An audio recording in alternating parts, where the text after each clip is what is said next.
I 27M discovered my wife's 30F family was behind my vicious cyberbullying attack. My wife knew, but she hid it for years. How do I move past this? My 27M marriage is in a really bad spot after a deep breach of trust. How to recover or how to trust my wife 30F again. For some context, we've been together 7 years and married 5. We have a child 2M. We met at a con. I thought her cosplay was amazing, struck up a conversation, and the rest is history. She's the most loving, unselfish, and decent person I've ever met. Our relationship was never without its challenges. Our biggest obstacle was her family. My presence was unwelcome. They're very close-knit, and if one doesn't accept you, then you're not getting far. There are a few family members who broke away from the pack, but no one hardly acknowledges them. They're no contact and black sheep. I didn't know how my wife's family was, but I did know family was extremely important to her. Her whole upbringing was based on family. So I tried everything in my power to make it work. They didn't really put up with me until our son. Between our wedding planning to shortly before the wedding, I was the target of some relentless and vicious cyberbullying. It got personal. Fake bad reviews polluted my business profile too. It cost me some potential clients. I didn't know where it came from or why. I couldn't find a solution. I'd report, but it'd take a while for anything to be done, or there'd be more accounts coming out for another round. The whole thing impacted my life and my mental health. It took a toll. My wife was incredibly supportive. She was my rock and my best friend. I loved her even more for her care and how she held me down. Then the trolling and everything stopped. I wanted nothing more than to move on. I put it all behind me until the other day my wife confessed that her family was behind the harassment. I didn't believe her at first, but she was serious and showed me proof in their family group chat. It felt like I was right back there again. They were gloating and justifying themselves, saying stuff like some people gotta learn the hard way, and if he wants to join the fold, here's his initiation. I knew I wasn't their favorite person, but I never realized they hated me and would go to such extremes. I asked my wife when did she find out, and if she was a part of it. She swore she wasn't, and that she'd never do that to me. She claims she didn't initially know it was her family until a few months before our wedding. One of my SAL's 28F left a profile up on her phone, and my wife saw it. She confronted her family and made them stop. I asked why she was telling me everything now. She said it was weighing on her, and she opened up to her eldest sister 35F, one of the family's black sheep. She threatened to tell me the truth if my wife didn't. Nothing my wife said made it better. She knew for years what her family did and hid it from me. She kept everything quiet. It hurts more coming from her because she knew firsthand my pain. I was pretty numb. My wife was anxious and kept pushing for me to say something. I told her there wasn't anything she could say right now that would make it okay. What she did was no better than her family. They made my life hell, and her first instinct was to cover for them. She started crying and begged me to understand. She said it wasn't like that, and she was trying to make things right with as little damage as possible in mend relationships. I wasn't very receptive to her. She wasn't reaching me. I couldn't help her or myself. I told her I needed some time to clear my head. She was against it. She said we could work through this together, but I was firm on space. Space isn't a request she's respected. I'm really trying to understand her side. I'm trying to move past it, but I feel so betrayed. I trusted her more than anyone. I'm my most vulnerable with her. I kept opening up to her about the incident even after she knew the truth. She encouraged me to let it go and not allow it to have any claim on me. I thought she had my best interest in mind. Now I just see it as her attempt to protect her family yet again. I haven't confronted anyone involved. I don't think they're worth it. But I've made it clear they're no longer allowed to see our son until further notice. Now I'm getting texts about how I'm depriving my child of grandparents and aunts over past family spats. One of the hardest parts is the distance from my wife. She's my best friend and partner in every way. Now we're mostly only communicating about our son and other household necessities. She's hurt by my rejection, and she's been crying often. If I'm being unfair to her. I hate all of this. I want to make our marriage work, but I'm questioning our relationship up to now. I'm just really lost. I need an outside perspective. How do I navigate this situation and move forward for my marriage and myself? TLDR, my marriage is in a bad spot. How to trust my wife again. I was the target of some relentless and vicious cyberbullying for months. It impacted my life and my mental health. I put it behind me until my wife confessed that her family was the culprit. She showed me proof in their group chat. I knew I wasn't their favorite person, but I never realized they hated me. My wife swears she didn't initially know and that she made them stop, but she still hid it for years. She begged me to understand and said that she was trying to make things right for us and our son. I asked for space to clear my head. She hasn't exactly respected that request. I'm really trying to move past it, but I feel so betrayed by her. If I'm being unfair. I want to make our marriage work, but I'm questioning everything. How do I navigate this situation and move forward for my marriage and myself? Relevant comments. Commenter 1. I think what is bothering me most is that your wife is still not getting it. She doesn't understand how vile her family is, and if they did it once, they could do it again. They took your money, your peace of mind, your confidence. Even though she stopped it, she never told you, leaving you to wonder why and who. And past family spats? It's not like this was a little tiff and they apologized and you won't let it go. I'd suggest therapy for you both, and I don't even know. At the very least, you'll learn how to co-parent together if you can't save the marriage. Maybe a therapist can get her to see how huge this is. Reply. It's like my wife's not getting where I'm coming from or just doesn't want to go there. Her family never even apologized. They're making it out like I'm holding grudges. Commenter 2. So her idea of making things right is to lie to you for years, providing cover for the awful people who did this to you? Any decent partner would cut that family off without a backward glance. I am so sorry. OP, you must be reeling. Reply. She said she thought she was protecting me and that she handled the situation with her family. I just don't see anything she did as for my benefit. I see it more as she was protecting her family yet again before anything else. Commenter 3. It sounds like she got them to stop as soon as she found out. You wouldn't be wrong to end things over this, but at the same time, I think she was maybe in a hard place as well, because she knew that as soon as you found out, she probably couldn't be close with her family anymore, even if they are pretty terrible. Why do they hate you so much? Reply.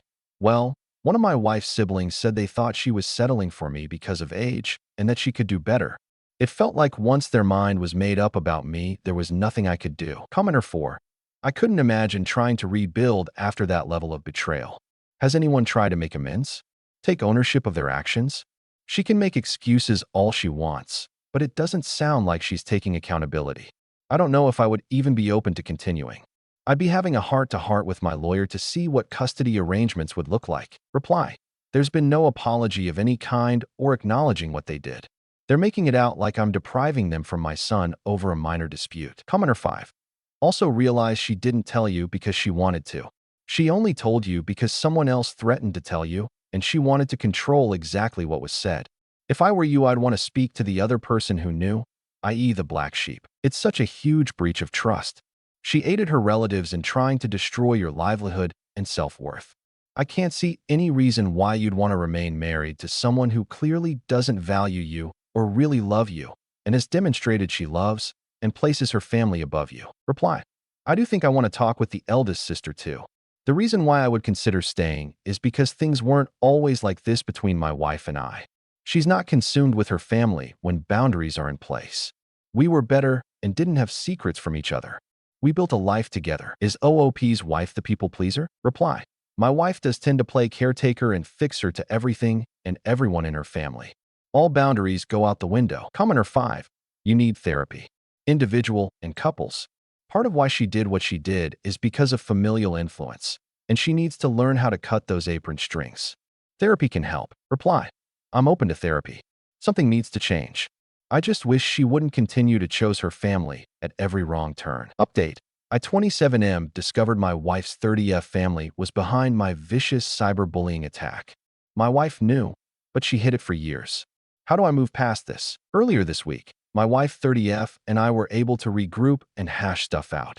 I was glad I took the space I did because even though this situation is still hurtful and feels like a massive betrayal, I was in a better position to talk. My wife thought I was calling it quits, but I told her we were at a crossroads and needed to talk things out. She apologized for what her family did and her role in it. She said she never intended to hurt me. She had convinced herself she was protecting me from more pain. She realizes now she was largely protecting herself. She admitted she was afraid of telling me the truth because she thought it wouldn't just end the wedding, but that I'd end the relationship. She lost other relationships and friendships over her family. She didn't want to lose me too. Over the years, she wanted to tell me but kept talking herself out of it. And then the cover-up kept getting bigger, and she didn't know how to confess. I told her I didn't agree with her choices and I wish she had more trust in me and our relationship. I meant it too. I wouldn't have just ditched her. She asked where do we go from here and promised no matter the outcome, there wouldn't be any more secrets between us. I told her I wanted to work on our marriage, but things needed to change. We couldn't survive with her family looming, and I didn't want our son exposed to them. She asked what I needed of her. I was never big on ultimatums, and I don't really consider this as one, but I was adamant that any path of us moving forward together would mean radical boundaries with her family. She was honest that the thought of making this big of a move against her family was scary, but said if it's between them and our son 2M, then she chooses us. Her agreement was major for me because I really didn't know where she'd land if she had to choose. I never wanted to put her in that position, but after everything her family did, I feel there was no other way. The reason I have hope that my wife is being for real is because she sent a text to their group chat stating to stop blowing up my phone and that the no access to our son until further notice is a joint decision she fully supports. I didn't expect that of her. She did it on her own. Of course, they didn't like it. Now she's labeled as disrespectful and ungrateful, and how the black sheep eldest sister 35F and I are poisoning her against them. It was also said, what kind of man takes a woman away from her family over a spat? This isn't a spat, nor do I have anything to prove about manhood. They led a whole campaign designed to ruin my life. Their actions are chilling to me. These are the same people who looked me in the eye with a straight face while everything was going on. This is about protecting my family. My wife has gone low contact. Her family has this mindset that significant others or friends come and go, and it's family who is the constant and where loyalty should be. They can't seem to compute that my wife, our son, and I are the core family. They're extended family, and they don't have a claim over our son. Being involved with him is a privilege, not a right. It's what their exact issue is with me. They only really tolerated me because of our son. When I first met them, one of my wife's siblings, 28F, said they thought my wife was settling for me because of age and that she could do better. They're a very tight-knit group, and if one doesn't take to you, then you're not getting far with the rest. It felt like once their minds were made up, there was nothing I could do. I've long since stopped trying to make sense of any of their reasonings. It's a rabbit hole. Our plan is to move to a new area to create a healthier distance, cement boundaries, and have a fresh start. I brought up therapy too. It's something we've been discussing. We'll be officially starting that soon. I think moving away will be beneficial for us. It's something my eldest SIL had advised us on. During the wedding planning, she was encouraging my wife to move and create our own space away from their family's isolating circle. I know my wife is more than just her family. I've seen it firsthand. She shines so bright when away from their influence. That's what I meant when I said she was the most loving, unselfish, and decent person I've ever met. If I'm being honest, it's how things will turn out. I'm still hurt. I still feel betrayed, and my wife's facing her own challenges with low contact, but I want to be hopeful. I don't want to close the door. I'm hoping we can heal together. Thank you again to everyone for the support. I found not everything is as isolating as with the majority of my in-laws. It means more than you know. TLDR update 2. My marriage is in a bad spot. It's how to trust my wife again. I was the target of some relentless and vicious cyberbullying for months. It impacted my life and my mental health. I put it behind me until my wife confessed that her family was the culprit. She showed me proof in their group chat. I knew I wasn't their favorite person, but I never realized they hated me. My wife swears she didn't initially know and that she made them stop, but she still hid it for years. She begged me to understand and said that she was trying to make things right for us and our son. I asked for space to clear my head. She hasn't exactly respected that request. I'm really trying to move past it, but I feel so betrayed by her. If I'm being unfair. I want to make our marriage work, but I'm questioning everything. How do I navigate this situation and move forward for my marriage and myself? Relevant comments. Commenter 1. Dude, I wish you all the best. I hope your wife can keep the no/low contact. Reply. Thank you. It's much appreciated. I'm really hoping this can be a turning point. Commenter 2. I was really relieved to hear that you were moving because this is going to be a very difficult boundary for her to maintain. Hopefully with therapy, time, and physical and emotional space, though, she can construct a fortress of a wall around your family. I really hope she doesn't let you down again. Reply.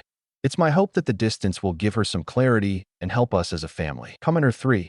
I didn't actually realize how much I was still thinking about the post a week ago until I saw an update and felt relief. Best of luck in therapy. One thought I might add is that the instinct might be to do couples therapy, but you might also find success in family systems therapy. Just know that if a therapist doesn't feel like they're helping, that doesn't mean that therapy won't work, just that this therapist didn't work. Glad you both found the strength to work together and that she found the strength to distance herself from toxic family. Reply. Thank you for the recommendation and the support. I'll research family systems therapy. Commenter 4. Your wife. What kind of wife betrays, puts down, belittles, and lies to her partner? She did nothing to protect you, and only herself. I could never trust her again. If she'll allow that to happen to you, imagine the awfulness your child will experience. Reply. I don't condone my wife's actions, and I'm not deluding myself that any of this will be easy. I'm willing to give our marriage an honest try. Broken trust doesn't mean it can never be regained.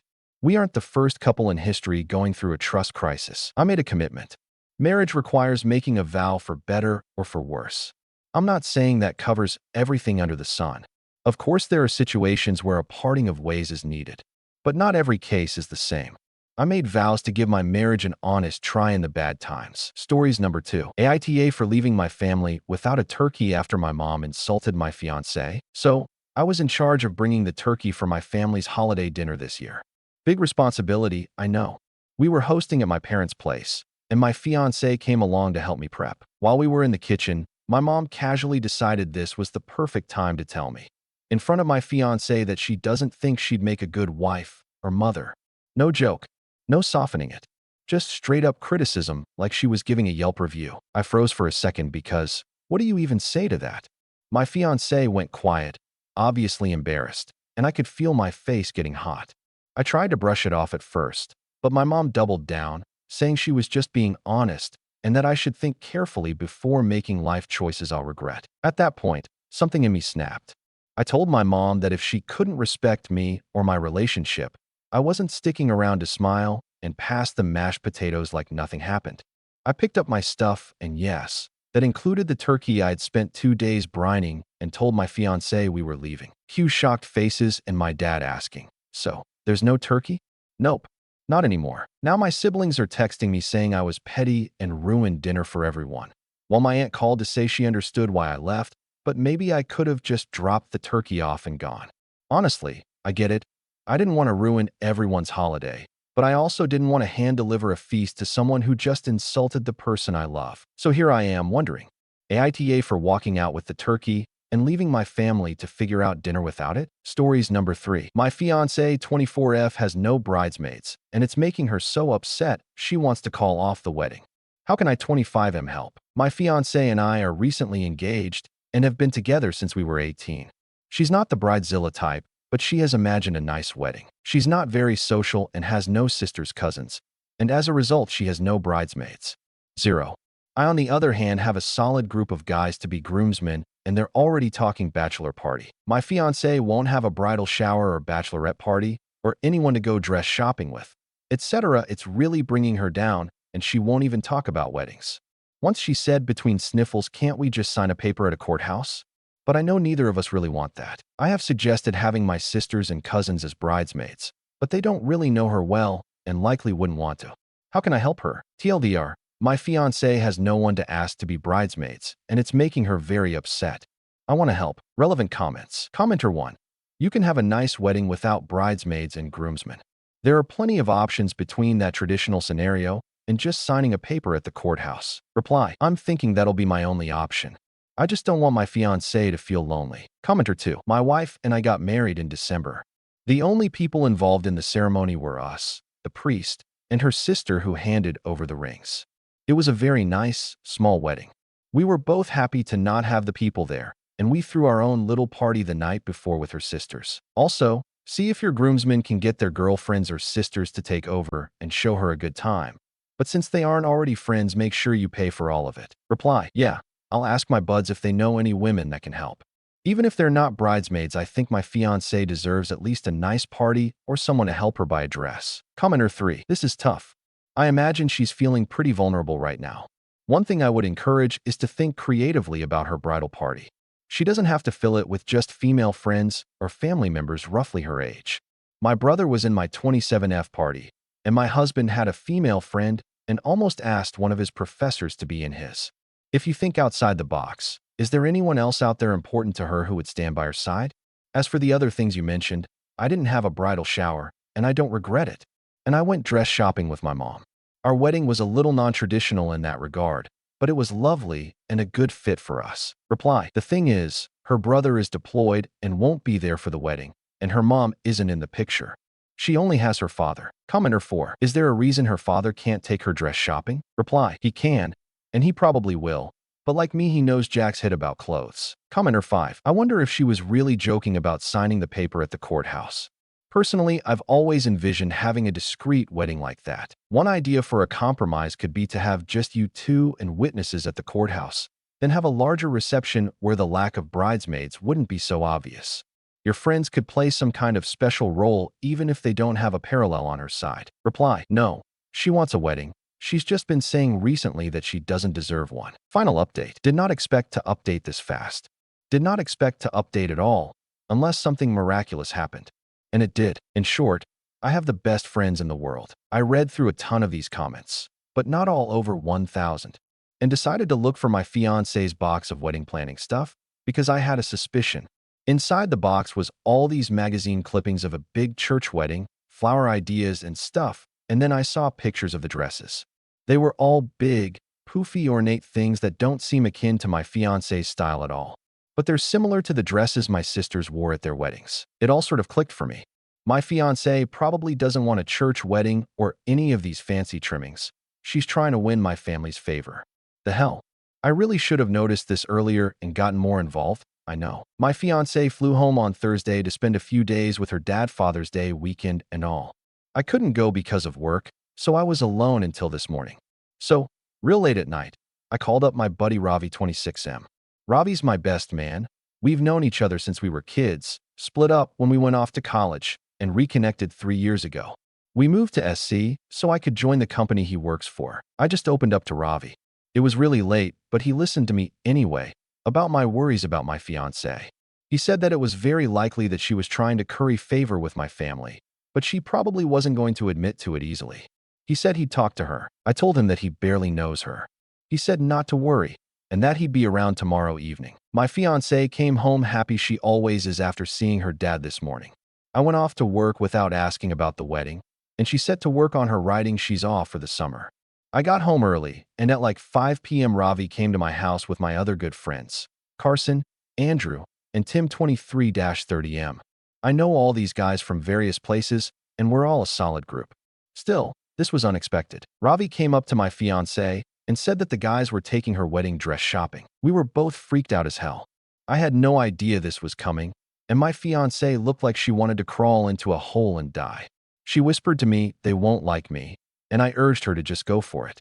Ravi reminded her that he has sisters, Carson's been divorced, and Andrew's had his fair share of girlfriends, so they know dresses.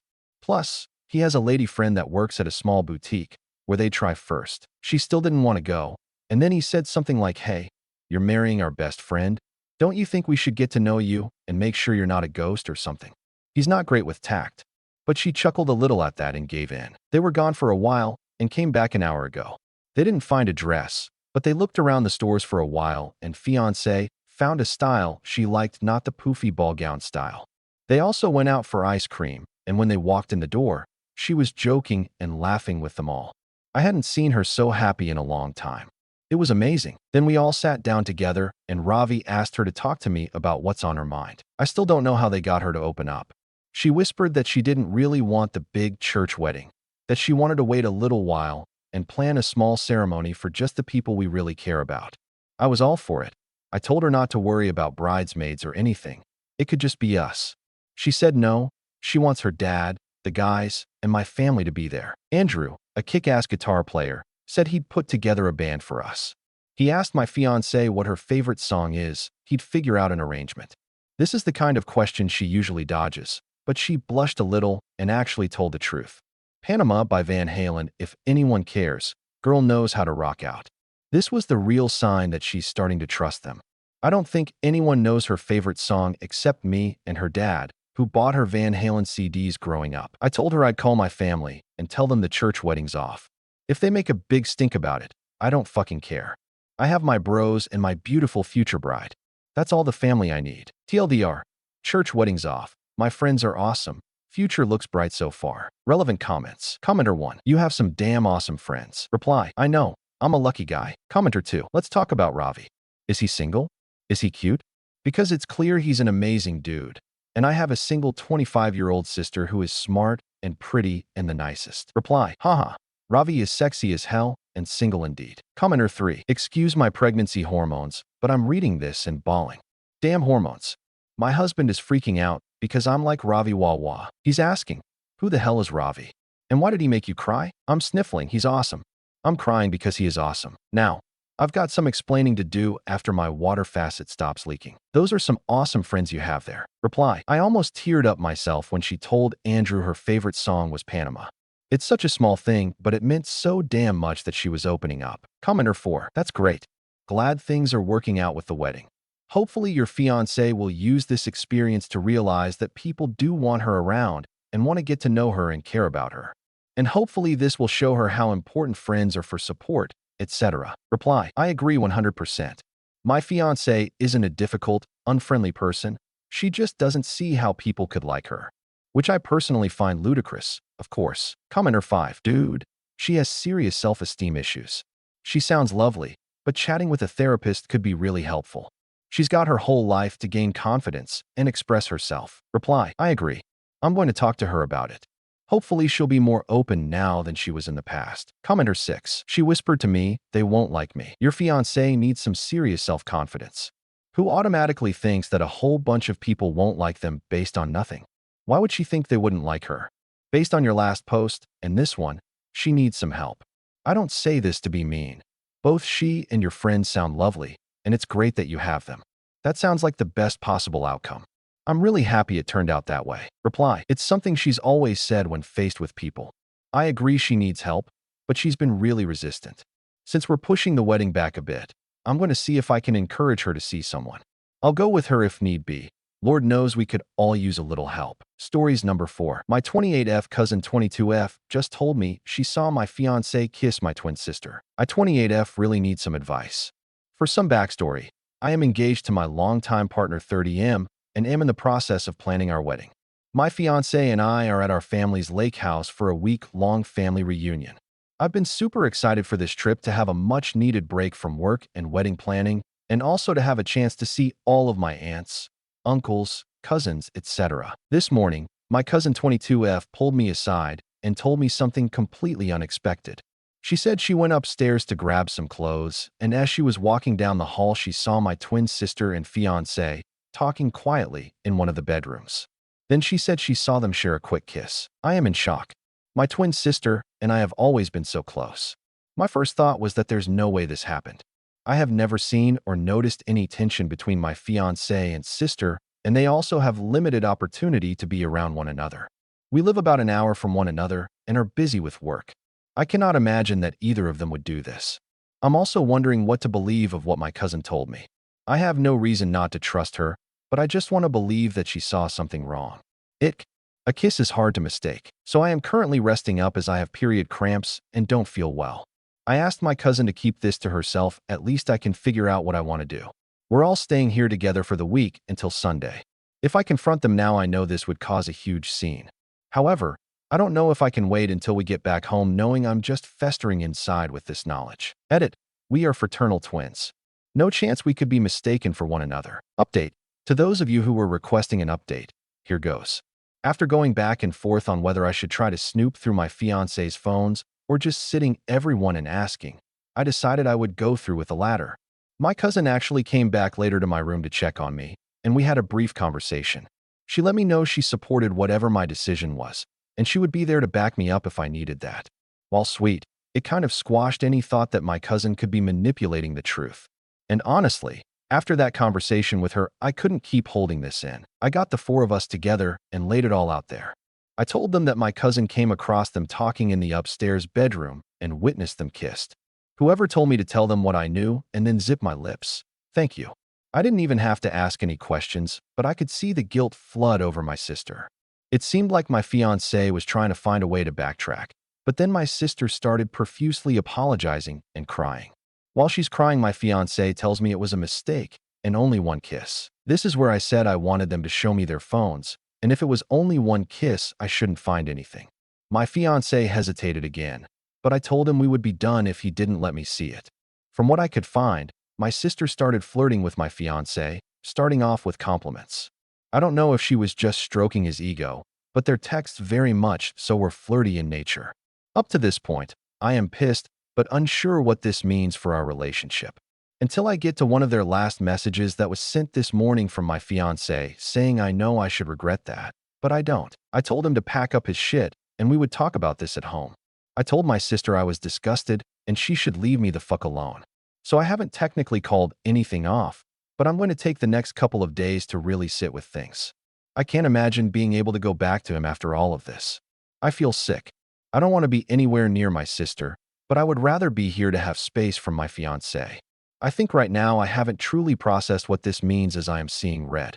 As mad as I am with my fiancé, I feel so betrayed by my sister that has quite literally been with me through all of my ups and downs. Comments. Commenter 1. If you stay with him, you're an idiot.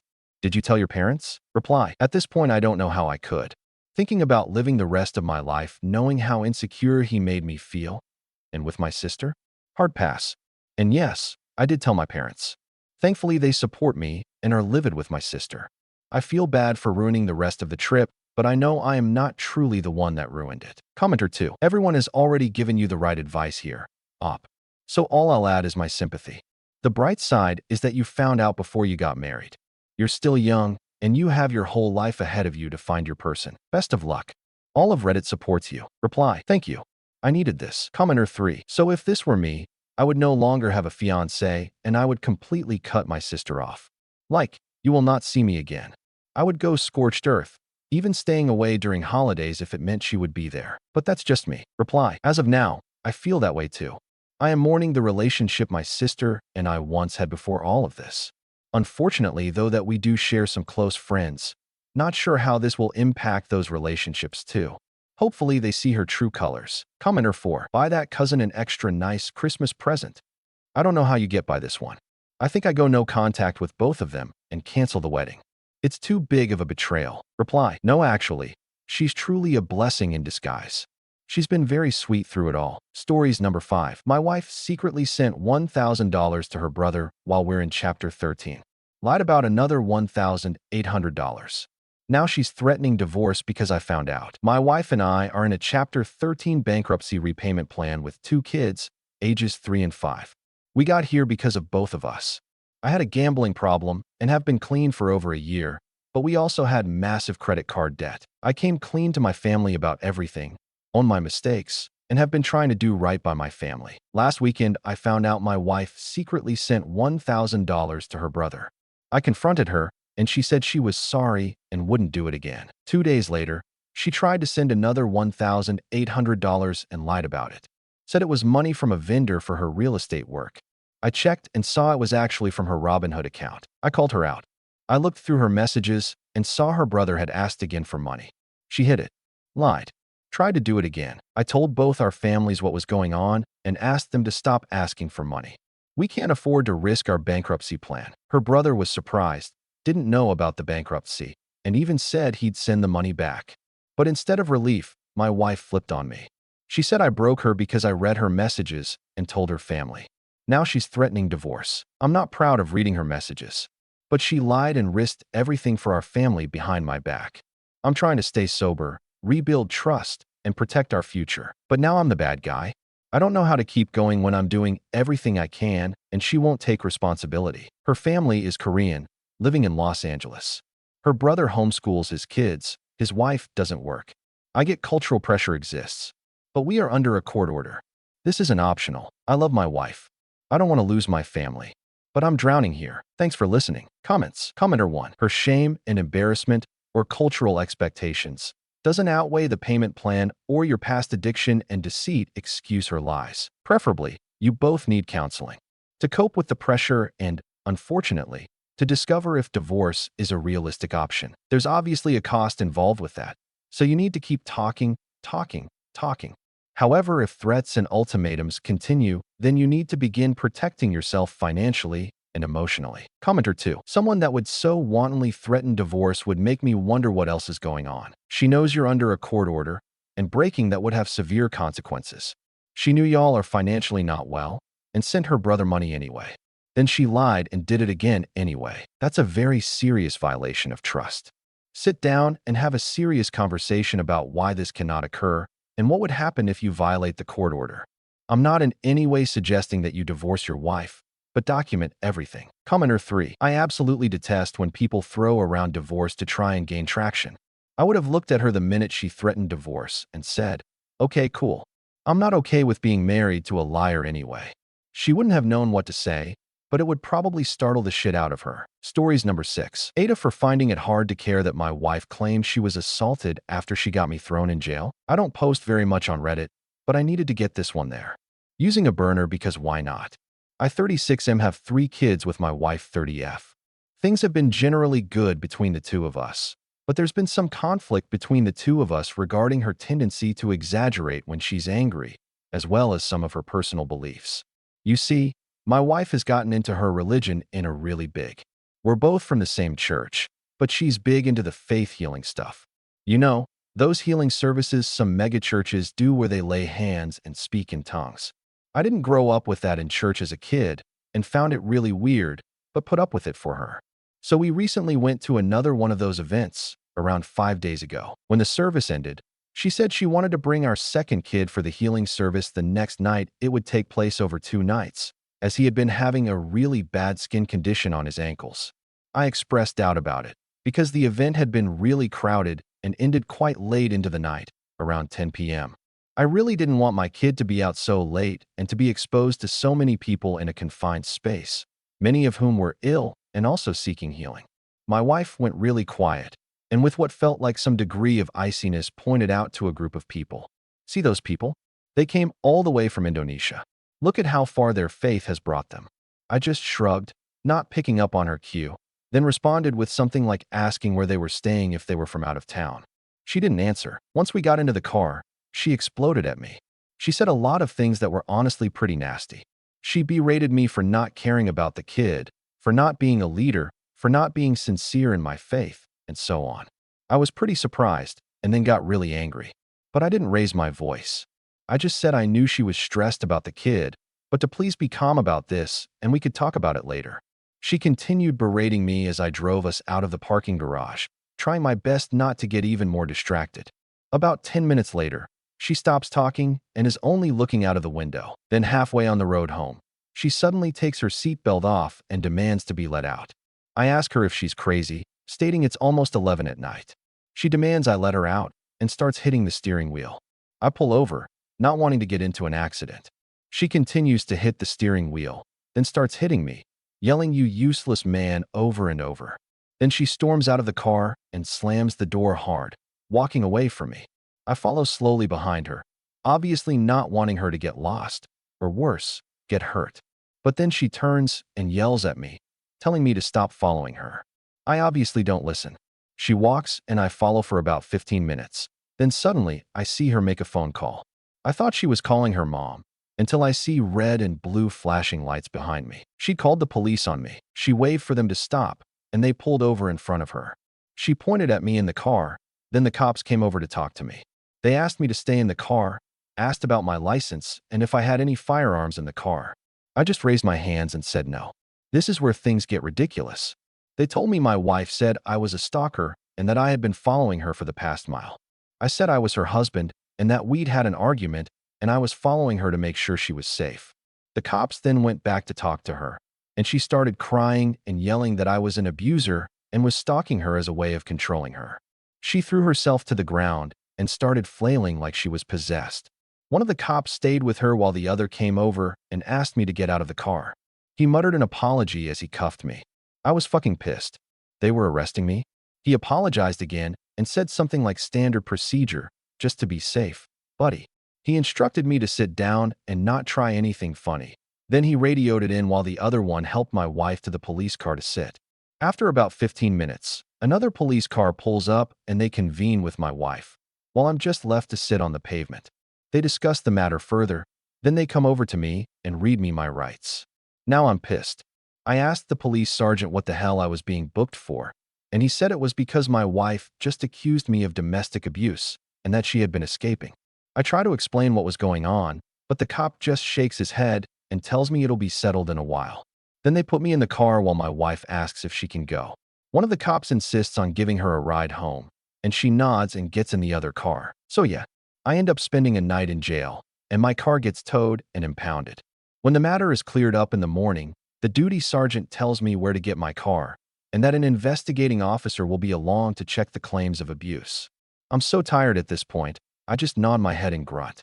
When I get my phone back, my parents are blowing my phone up. They'd been watching our kids last night, and apparently my wife got home all disheveled and dirted and unable to explain anything. I called my mom ASAP and explained everything to her. She was in disbelief too, but said she and dad would be ready to help with anything. She said the kids had been sent to school already and that they didn't know anything. In fact, they'd been pretty excited to spend the night with grandma and grandpa. I got back and saw my wife. I didn't say anything to her. She looked like she'd been crying all night. She followed me all around the house as I went to shower and grab a bite. I didn't say anything. When we were at the dining table, she said quietly, "Someone assaulted me." I just continued eating. Before last night, I'd have been hugging her and telling her it's okay. But after what happened, I'm finding it hard to feel sympathy. I just asked who it was. She shook her head and asked why it seemed like I didn't care. I responded with, "I don't know. Should I care?" I just left the dining room after that and went to crash on the bed. TLDR, Aita for not giving a damn about my wife claiming she had been assaulted after she lied about me being a stalker and domestic abuser and got me thrown in jail for a night. Comments. Commenter 1. You need a lawyer, LOL. Also, don't be alone with her again. It's not safe for you. Get her to admit she faked the report somehow, ideally over text or in writing, or if you're in a one-party consent state as a recording. Document her crazy religious outburst and other stuff. At this point, she's not your wife anymore. She's your opponent in a divorce fight. Reply. I'm a bit torn right now because I'm afraid that leaving without my kids will be spun by her as abandonment. But if I do take the kids, she might claim kidnapping. But yeah, my parents have opened their place up to me. It's a 45-minute drive away. Reply commenter 1. If you don't, another accusation will make you lose your kids permanently instead of just temporarily. You need a lawyer right now to figure out how to navigate your situation. Go see one today. Don't delay. Reply. You're probably right.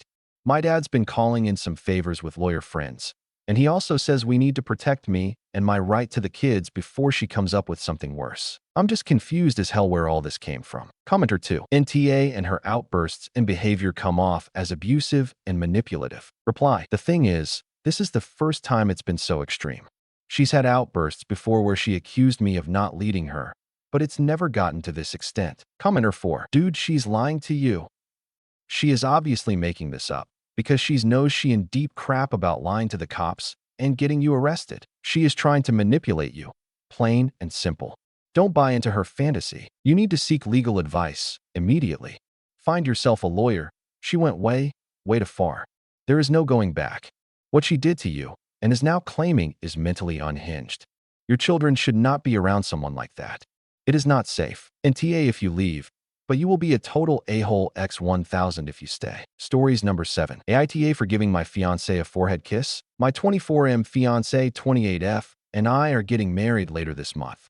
My dad had us over today and we stayed late. My stepbrother 25M had his girlfriend 25F over. The 6 of us were watching movies. It was getting late and my fiancé fell asleep. She woke up around an hour later and I gave her a forehead kiss. That's become a bit of a thing for us. I always give her a forehead kiss when we wake up in the morning.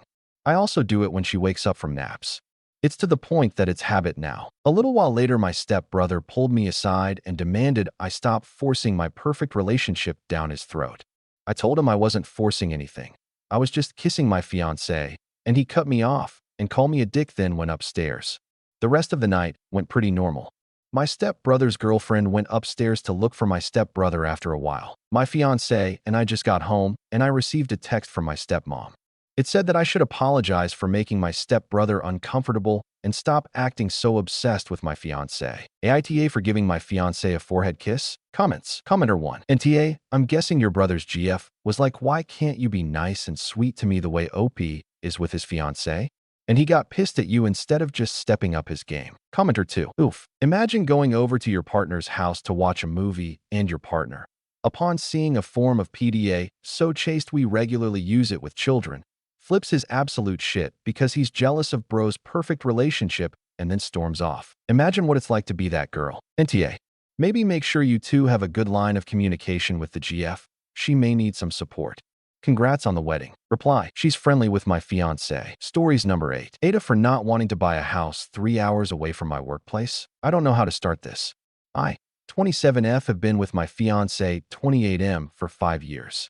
We've just recently saved enough for a deposit on a house, and he's found this cottage in the middle of nowhere, 2 hours away from where we currently live. The thing is, I already work an hour away. I am a nursery practitioner, and I love my workplace. I've been there since I was 20, and I've worked my way up to a room lead position. Living 3 hours away from my job would not be ideal, but my fiancé won't budge on this house. He says it's perfect, within our budget and quirky enough to fit our tastes in home style. I've tried to communicate with him about this issue multiple times, bringing up the fact there's not even any nurseries in that area that are looking for staff, and I don't want to find another job that's a bit further out but start from the bottom again. He says it'll all work out if I just stop overthinking it, and I've been at my current job for so long that it would be nice for me to start fresh. Another issue is that I want children. They've always been a huge deal breaker for me, and I don't think it would be such a good idea to live so remotely when it comes to children, as we will have to get them to from school or nursery before and after work every day. The nearest school/nursery is a 30-minute drive away from the house he wants, and we both start work fairly early and finish quite late. It will also be an issue of their freedom as they grow up, because I think it would be horrible to have to rely on your parents for transportation all the time and have to skip out on plans if they can't drive you. He really thinks I'm being dramatic about this, and I'll just figure it out. So Aita for not wanting to move so far away from my job and basically all civilization? Comments. Commenter 1. NTA. You two are not on the same page. You need to sort that out before you get married. Reply. I am desperately trying to sort it out. I'm considering telling him that I will end the engagement if he continues to be unreasonable and doesn't consider my feelings on the matter. Commenter 2. This is ridiculous. You can't have a 6-hour daily commute. Put your foot down, tell him absolutely not, and stand your ground. If he persists, it would certainly be a deal breaker for me. Update. I wasn't expecting to be able to update this fast, but here we are. First off, I want to thank everyone that commented on my last post, and also add some context as I realized my last post may have been lacking some. Fiancé and I have been together 5 years, but I have known him for 12 years, and in all the time I've known him, and especially since we got together, he's always been sweet, taken my feelings into consideration, and hasn't actively ignored my opinion like this. It's always been a 2 yes, 1 no situation in decisions before this. We had a good relationship otherwise. We had date nights once a fortnight. We enjoyed each other's company, had aligning plans for the future, and the same ideals for a relationship. He had watched me go through a few quite bad relationships over the years before we got together, and did his best to be the opposite of my exes, though he's always been quite pushy when it comes to sexual intimacy, so I guess that's an issue. But other than that, it was great, and we had actually had a lot of talks about what we wanted in a house. We had agreed that we wanted a house or cottage either the same distance away or closer to my work, a bit more remote, but still with a town or city easily accessible by public transport and car. I'm not sure why he suddenly switched to wanting a house so far out from everything and everyone we both know. We live in the UK, and a 2-hour drive can have you in basically a whole other world. Anyway, the actual update. I had annual leave from work yesterday, and my now ex-fiancé was having a WFH day, something he's been doing more and more frequently as of late. This is another reason he is so okay with the house he wants being where it is, because he can just switch to full-time work from home. In the morning, I sat down with him and tried to bring up the house. I laid out my points from my last post yet again and told him I am under no circumstances leaving my job. I love it, and I do not want to search for another. I brought up the countless other houses that fit our criteria that are in our area and closer to my work, some of which we have viewed. We haven't viewed the place he wants yet as we haven't had the time, and I told him I do not want to as I already know it's not what I want. I also asked him if he really thinks it would be okay for me to have a 6-hour round commute every day, especially considering my shift starts at 8 a.m., so I would have to leave by 5 a.m. every morning and be up by around 4 a.m. My shifts typically finish at 5:30 p.m., so I wouldn't even be back home until 8:30 p.m. Would he be okay with doing all the childcare in the future, housework, and just everything that needed to be done because I would not be home for any of it? He didn't seem to take any of it to heart and still insisted I could find another job, maybe one not even in childcare. And that's what finally pushed me over the edge. Childcare has been my dream since I was a little girl, and I managed to find an absolute dream of a workplace that I know many childcare practitioners would kill to work for. How could I possibly leave that all behind when I've worked so hard for it? He told me he's set on this house, so either I accept it or I leave. I chose leave. I gave his ring back and told him we're done, that he's not being the sweet, considerate man I fell in love with, and I don't know why he can't see my side of things in this. I do not want to live a life with somebody that doesn't consider how I feel in all of this. This completely shocked him, and he started begging me to rethink, that we can figure something out, but I refused and went to pack my things. I'm staying with my brother and his wife now, which is nice because they live closer to my workplace, a 30-minute drive instead of an hour, and I get to spend time with my little nieces. I am hurting, but I also feel like a huge weight has been lifted off my shoulders. I do not deserve to not have my opinion valued, and he certainly did not. I guess it's onwards and upwards, as they say, but I definitely won't be dating for a long time after this. Comments. Commenter 1. He didn't even give up. We can figure something out means his option is still on the table. He just wants to keep debating even after you dumped him. Man, he really wants that house. Commenter 2. I'm betting he can't afford it without her though. Commenter 3. And she does a lot of work around the house, and with her gone he's going to have to start cooking and cleaning again. Commenter 3. Feel like there's more to this house than he's letting on. For someone to go from best guy ever to house or leave seems irrational. Stories number 9. AITK for not letting our maid's son enter my room. 16M here last month. My maternal uncle gifted me a PS5 on my birthday. It was the best thing I got that day. I'm an introvert and protective about my personal space and belongings. My room is fully customized by me. It's full of things. I don't want people with whom I don't want to socialize to enter my room. My parents understand this and respect boundaries. Nosy relatives and house help. Both aren't allowed, and I clean my room myself. Individual privacy is a respected concept in our house. For some months, our house help brings her 12-year-old son to our house. I've never had an issue with it, as long as they both stay out of my room. But one day, when I came back from school, I saw that boy in my room. PS5 turned on, touching things, sitting on my bed. I was very pissed, but handled it calmly. I don't trust outsiders easily, so I checked his backpack. I found 2 of my figurines, Iron Man and Batman, worth about 13,000 Indian rupees combined in there. I took them back without causing a scene and forced him to leave the room. Later, I respectfully told my mom about the event and that it shouldn't happen again. Warned her about his stealing nature as well. I'm not allowed to lock my room when I'm out, so my mom has agreed to take responsibility for keeping my space private. But she's a soft-hearted person and sometimes gets swayed by sweet talks. Few days later, that boy requested my mom to let him play with my console, so she asked me to let him. But honestly, that's a big no for me. It's not just about a gaming console. There are a lot of issues. My privacy violation. Kids tend to break or hard use expensive stuff. I don't feel comfortable having someone I don't trust in my space, especially after he already tried to steal from me. Also, I can't sit and supervise him every time just to make sure nothing goes wrong. Games are addictive and he's a kid. Once he'll start playing, it will be hard to kick him out of the room even after hours. So I told him no. He threw a tantrum and even broke my cup. Our maid was super embarrassed and took him home. Since then, she hasn't brought him again. I informed my dad as well, against my mom's wish. My dad always thinks logically, so he's with me. He took the stealing attempt very seriously and has permanently banned him to enter our house. He will fire our maid soon, since the things have gone bitter and he can't take the risk. What if she takes a petty revenge? My mom has a good bond with our house help. Now she's behaving very roughly with me. Now I'm totally confused. I feel like I was just protecting my space and stuff, but I also don't want to come off as rude or spoilt. I found it important to tell my dad about it, since it's a matter of security too. So AITK here. Tell me guys. Comments. Commenter 1. Your mom shouldn't have allowed him in the house after the stealing attempt. NTK. Reply. My mom took his stealing as an innocent childish thingy. Now my dad is firing the maid, and in my mom's eyes I am responsible for it. Commenter 2. You are right in your decision. Your mom is people pleaser and doesn't know how to say no. Talk with her and made her understand your point. She will understand with time. Stories number 10. My 27F fiance's 25M little sister allegedly wrongfully accused him of SA, but something isn't right. Some quick background. We've been together 2.5 years and have been friends 15 years. We used to be neighbors, and I was best friends with his older sister, so I know his family pretty well. They have 4 adopted siblings that came into their life shortly after we had met. I am 27F and fiancé is 25M. His baby sister is one of the adopted kids. Everyone's always said they were close. I noticed it was a little weird when I moved in with his family for a bit, but I never paid it any mind.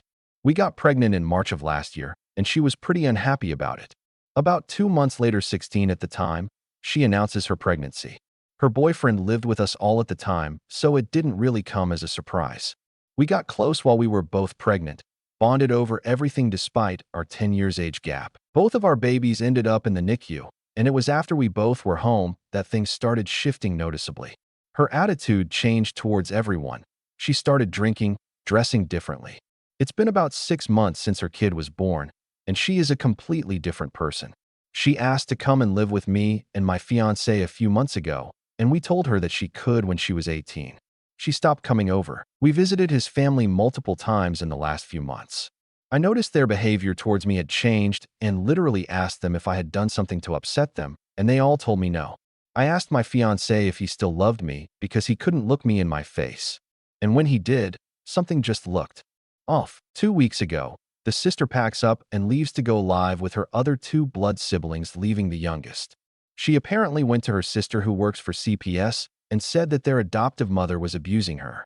They came up with paperwork and everything, and they said they signed it because they were too scared to fight it and lose the youngest kid. Now 5 days ago, my fiancé comes to me and asks me not to get mad.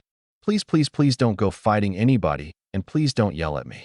I'm like, okay, why are you being weird?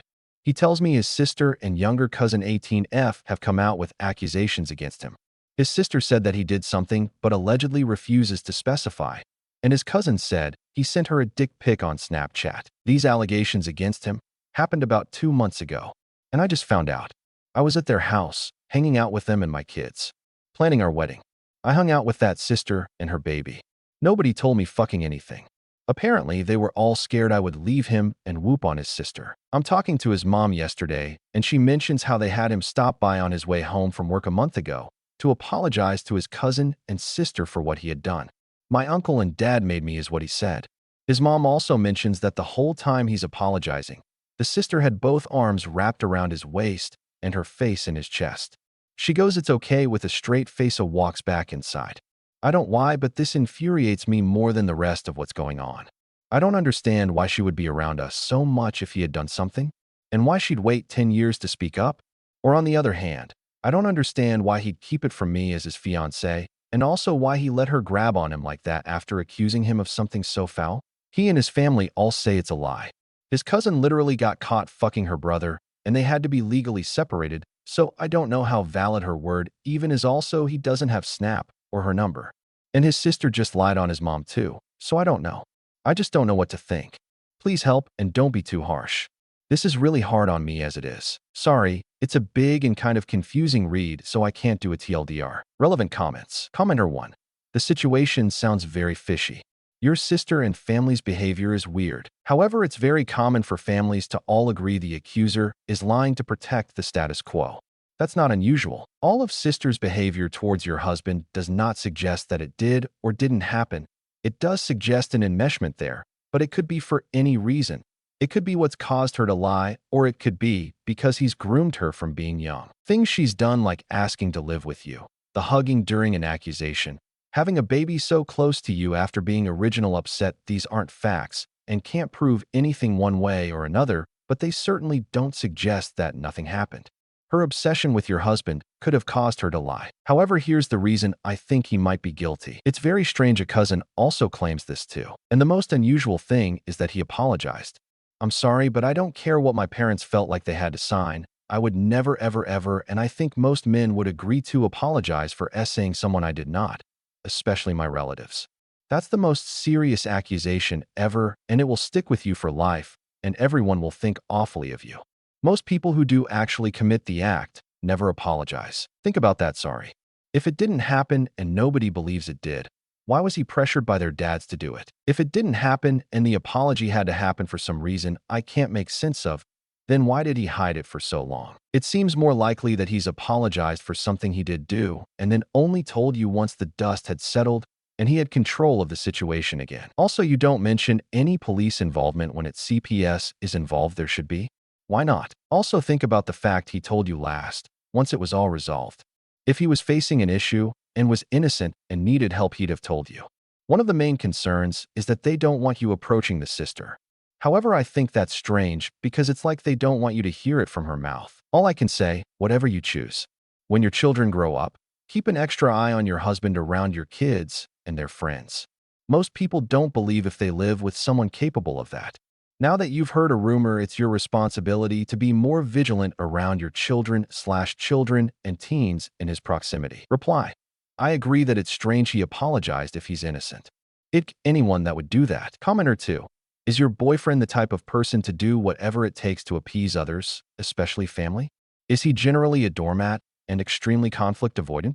If he's not, then I would find it incredibly suspicious that he apologized because he was made to.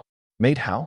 And have you talked to these adults that made him apologize and asked them their reasoning for demanding that apology? Reply. He fully is a doormat to his family, especially his mom. Anything she says is what must go for everyone, and I haven't had the chance to speak with the father and uncle without children present yet. Commenter 3. To clarify, the sister who has the baby was the baby sister.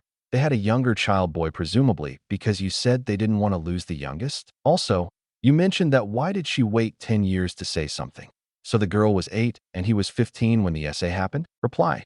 Yes and yes. Update. My fiancé and I spoke on his break at work. After reading through the comments, I had a lot more questions and points to bring up to him, all of which he answered. He completely denied ever doing anything to either girl and says he only apologized to keep peace between households. I told him he was a coward and that if he wasn't guilty, he shouldn't have apologized. He agreed. I then reached out to the family myself. I asked his mom for specifics, as well as the mom of the cousin that accused him. No solid answers.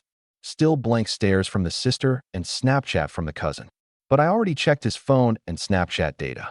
He hasn't had the app in months, and he does not have her number at all. His mom then said to the sister that we could go to the police and have a report written up so she could have some kind of justice, and she went white as a ghost and denied it. I looked at her and asked her, can you at least tell us what happened so I can know if I need to keep my kids away from him? And she started crying. Like ugly crying. She admitted to feeling like I was taking her protector away. Everyone gets to have their happy family except for me. She admitted to planning her pregnancy after we announced ours and proceeded to show us the text between her and the cousin plotting this shit over the last few months. They planned out what they were going to say. They had even planned out a dick pic they had found on the internet, but once the mom had said, okay, show me, I know my son has a birthmark, that story stopped. Their mom sat there, like shocked. And I walked out of the house. I called my fiancé and told him that he's never to see or speak to her again. Hopefully that's the right thing to do. He also cried and apologized over and over for letting this happen. I just wanted to be over. Our wedding is in 9 days, and I feel like this just fucked up the whole experience in advance. Can I press charges on either girl for false claims? I'll update again soon if there are any changes. Thanks for any advice you guys give/gave. Edit. Fiancé and his mom have apologized to me and promised to never keep anything from me again. I told him that he didn't give me the chance to stand up for him. That's my job as his partner, and he broke down and said he was just scared to lose us. So we're going to have to work on the trust, but it's better than what it could have been, I guess. Edit 2. I am blown away by people saying this is fake and acting as though people aren't capable of falsely accusing one another. Absolutely wild. And very sad to see how justice is dished out. Relevant comments. Commenter 1. He should get restraining orders against them. His family should make sure that anyone told those allegations now knows the truth. This is foul. You might want couples therapy before getting married. His lack of communication is a big problem as well. Reply. He's looking into a restraining order for at least the sister. And I'm honestly thinking about just postponing the wedding, but where to even start with that? Stories number 11. AIDA for wanting to call off my wedding because of something my sister saw on my fiancé's phone. My fiancé and I are supposed to get married in a week. Everything was going fine until a couple days ago when my sister told me she saw him texting a girl on Snapchat.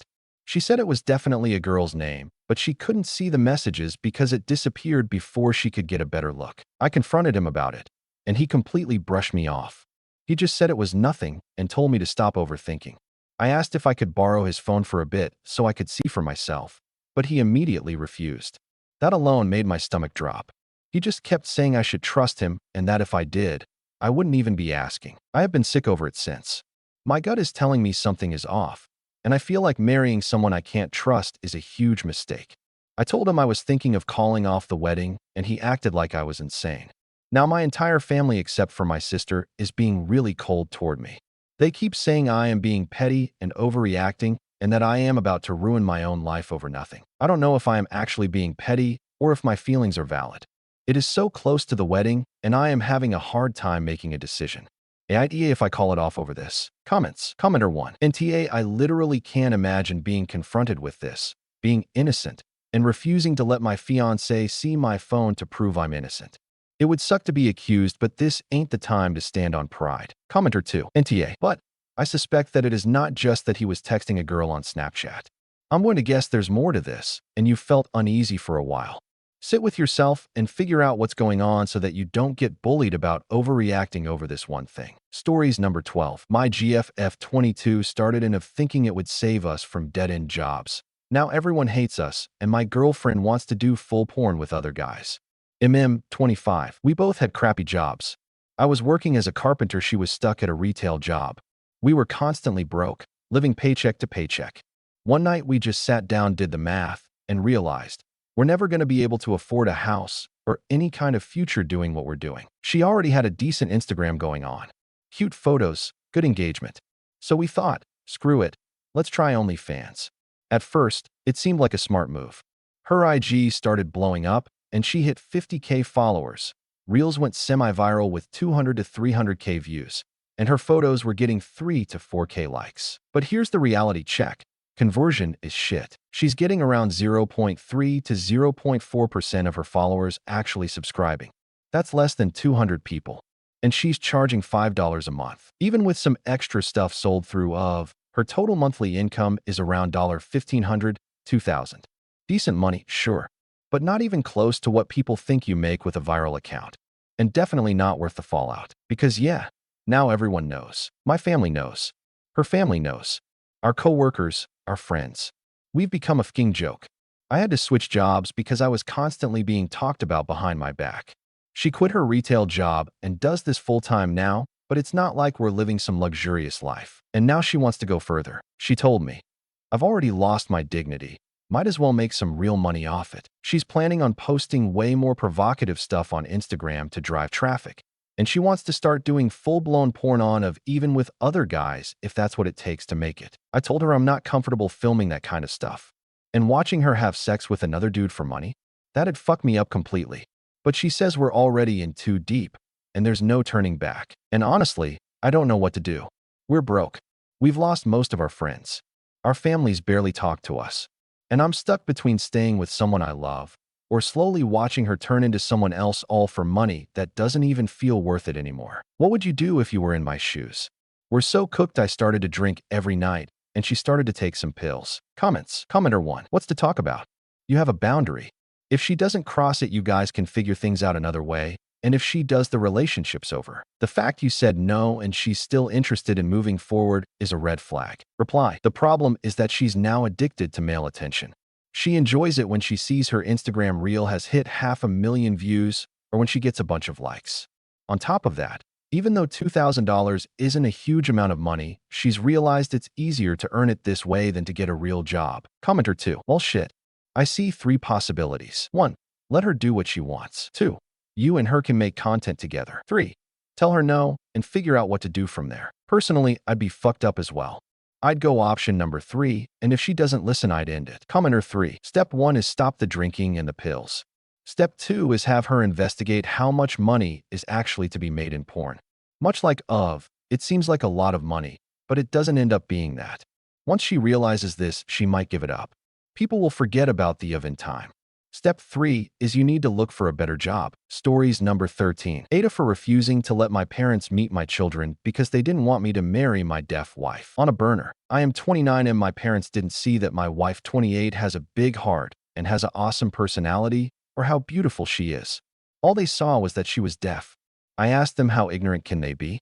They argued that she will pass her disability onto any children we have. Long story short, they said they won't accept her into the family. I said, then you aren't accepted into ours, and any children we have, they aren't going to know about them. Jessie cried when I reluctantly had to tell her why they weren't attending our wedding. I hated them more for that.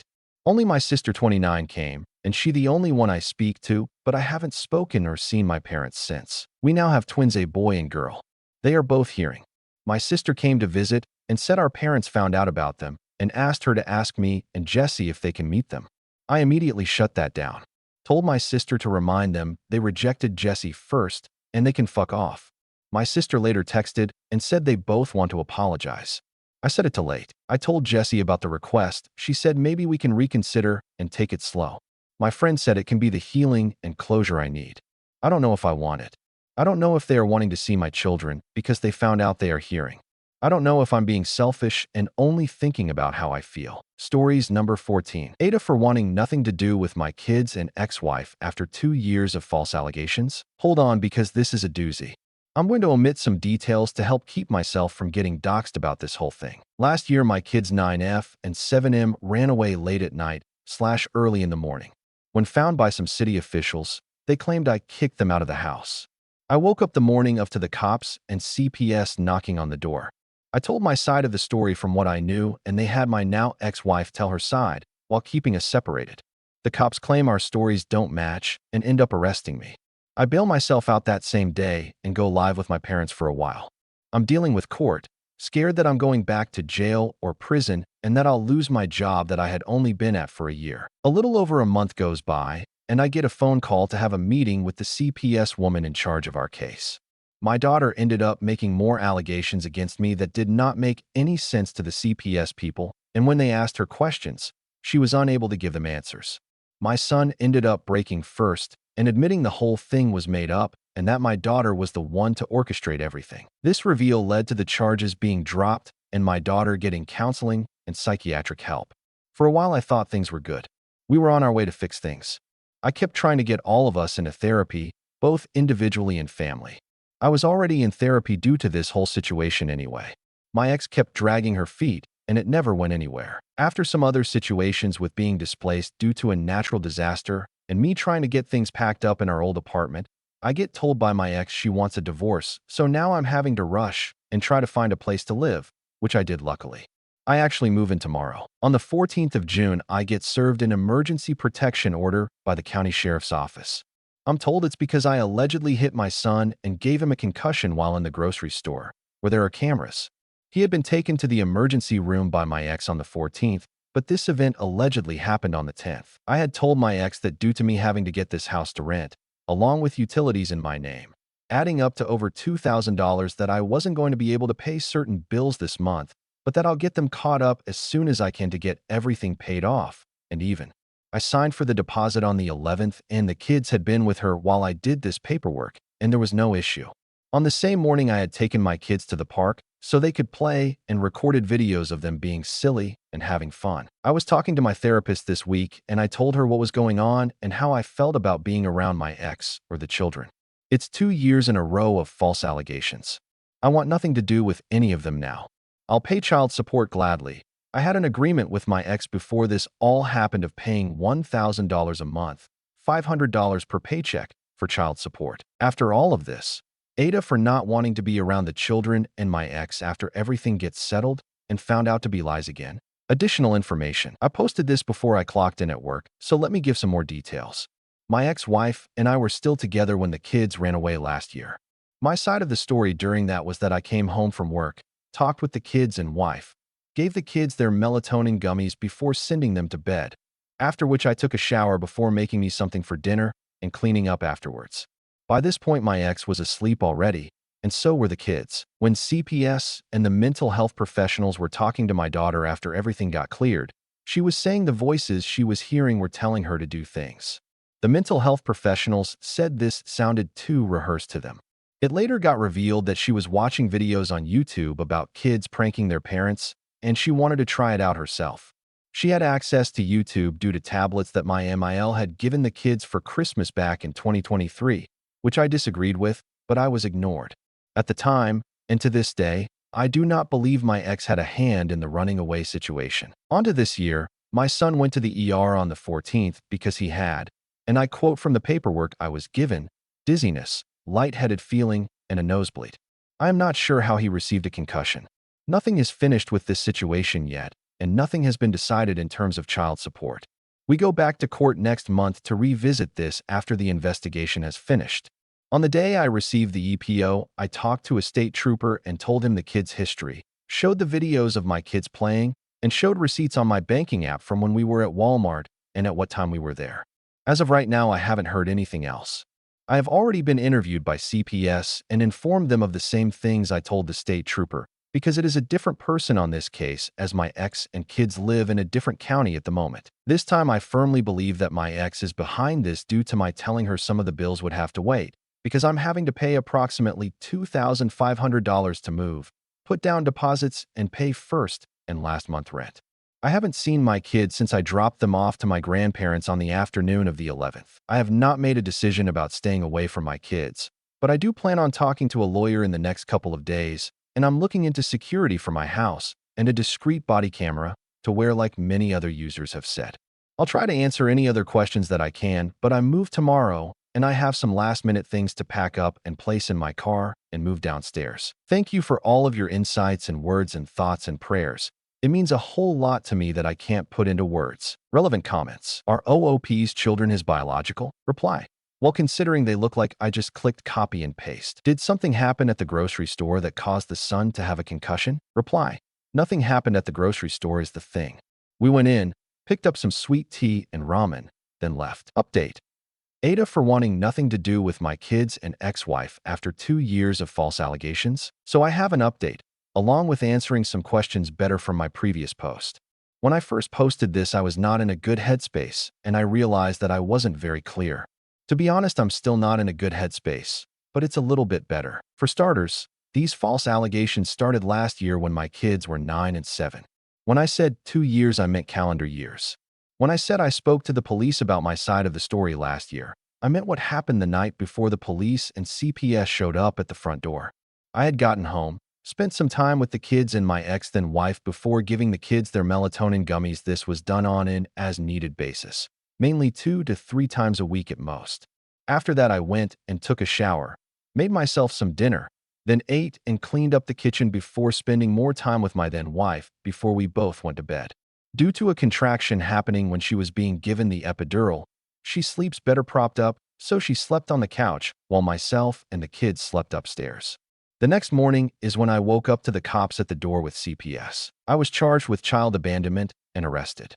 It took over a month for the truth to come out about my kids making this up due to the fact my daughter was saying I was having sex with her. The CPS agent conducting the investigation tried to ask more details, and that's when my daughter started crying and admitted she made it up because she couldn't give details.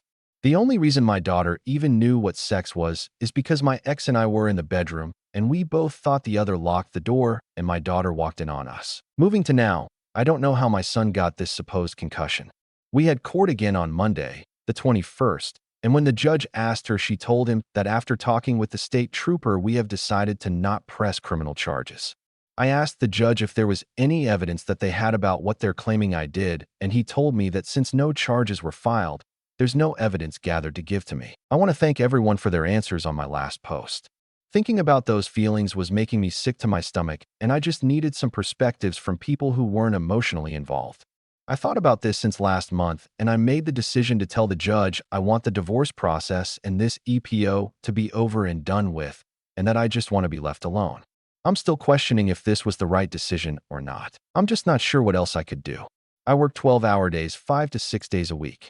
I have no way to take care of the kids, so I can't take them in. Even then, am I supposed to get to the point where the court system says supervised visits aren't needed anymore and just start wearing a body camera around the kids and just be scared all the time?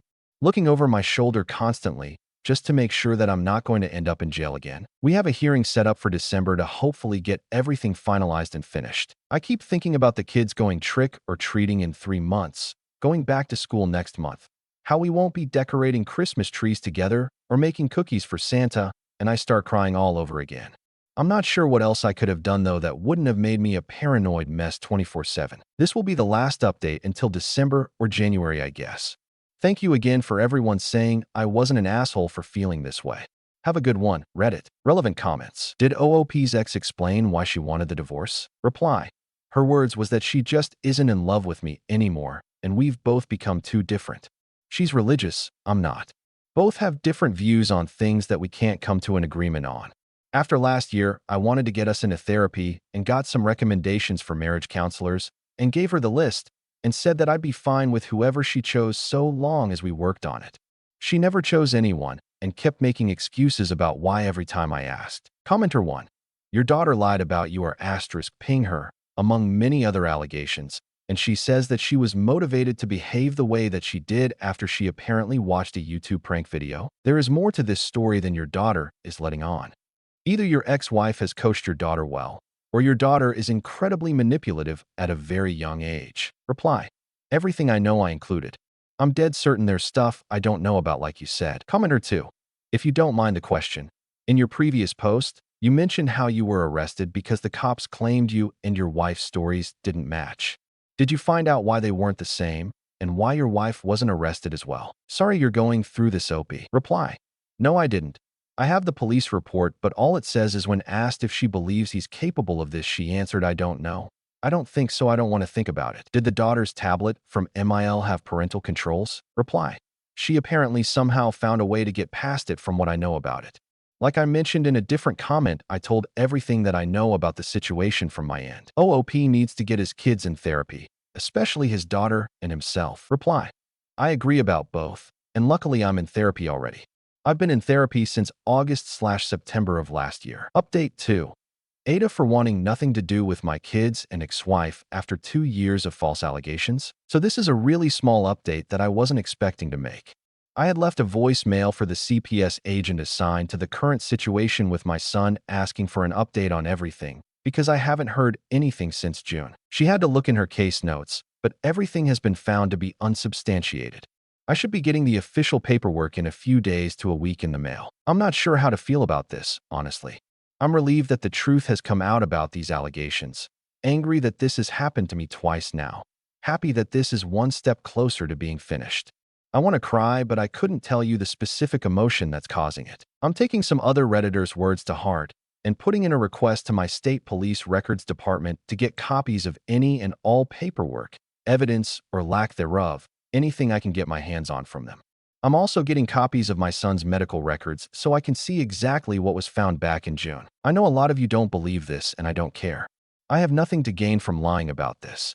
I'll gladly post pictures of the paperwork from CPS when it comes in, with all private information redacted, of course, to protect myself and my children. I know some of the details don't make sense between the OG post and the update, which I love to read posts from and didn't expect my own to end up there. I'm just going on survival mode. I only just got a full-sized fridge 2 days ago. I only have an air mattress for a bed. I'm just tired. I want this over with. I want things to go back to January when all I had to worry about was the fact I was recovering from a car wreck and couldn't even help take down the Christmas trees and get a new car. Top comments. Commenter 1. I think it's good you're getting those medical records because if he really did have a concussion, it's possible that your ex tried to pin it on you to hide who really did it. And that's something that CPS should actually be looking at. Commenter 2. Also, are we exploring the option that someone else may have assaulted the daughter? I think it's actually kind of common for abused children to accuse someone other than the actual abuser. It feels like OP should be pushing for someone to look into the kid's situation. Even just getting them a therapist or someone to talk to that is a mandated reporter and can keep an eye out. Commenter 3. If you have issues obtaining any information, you can try a private investigator. I have never used one, but I have seen many comments praising them for the help. Commenter 4.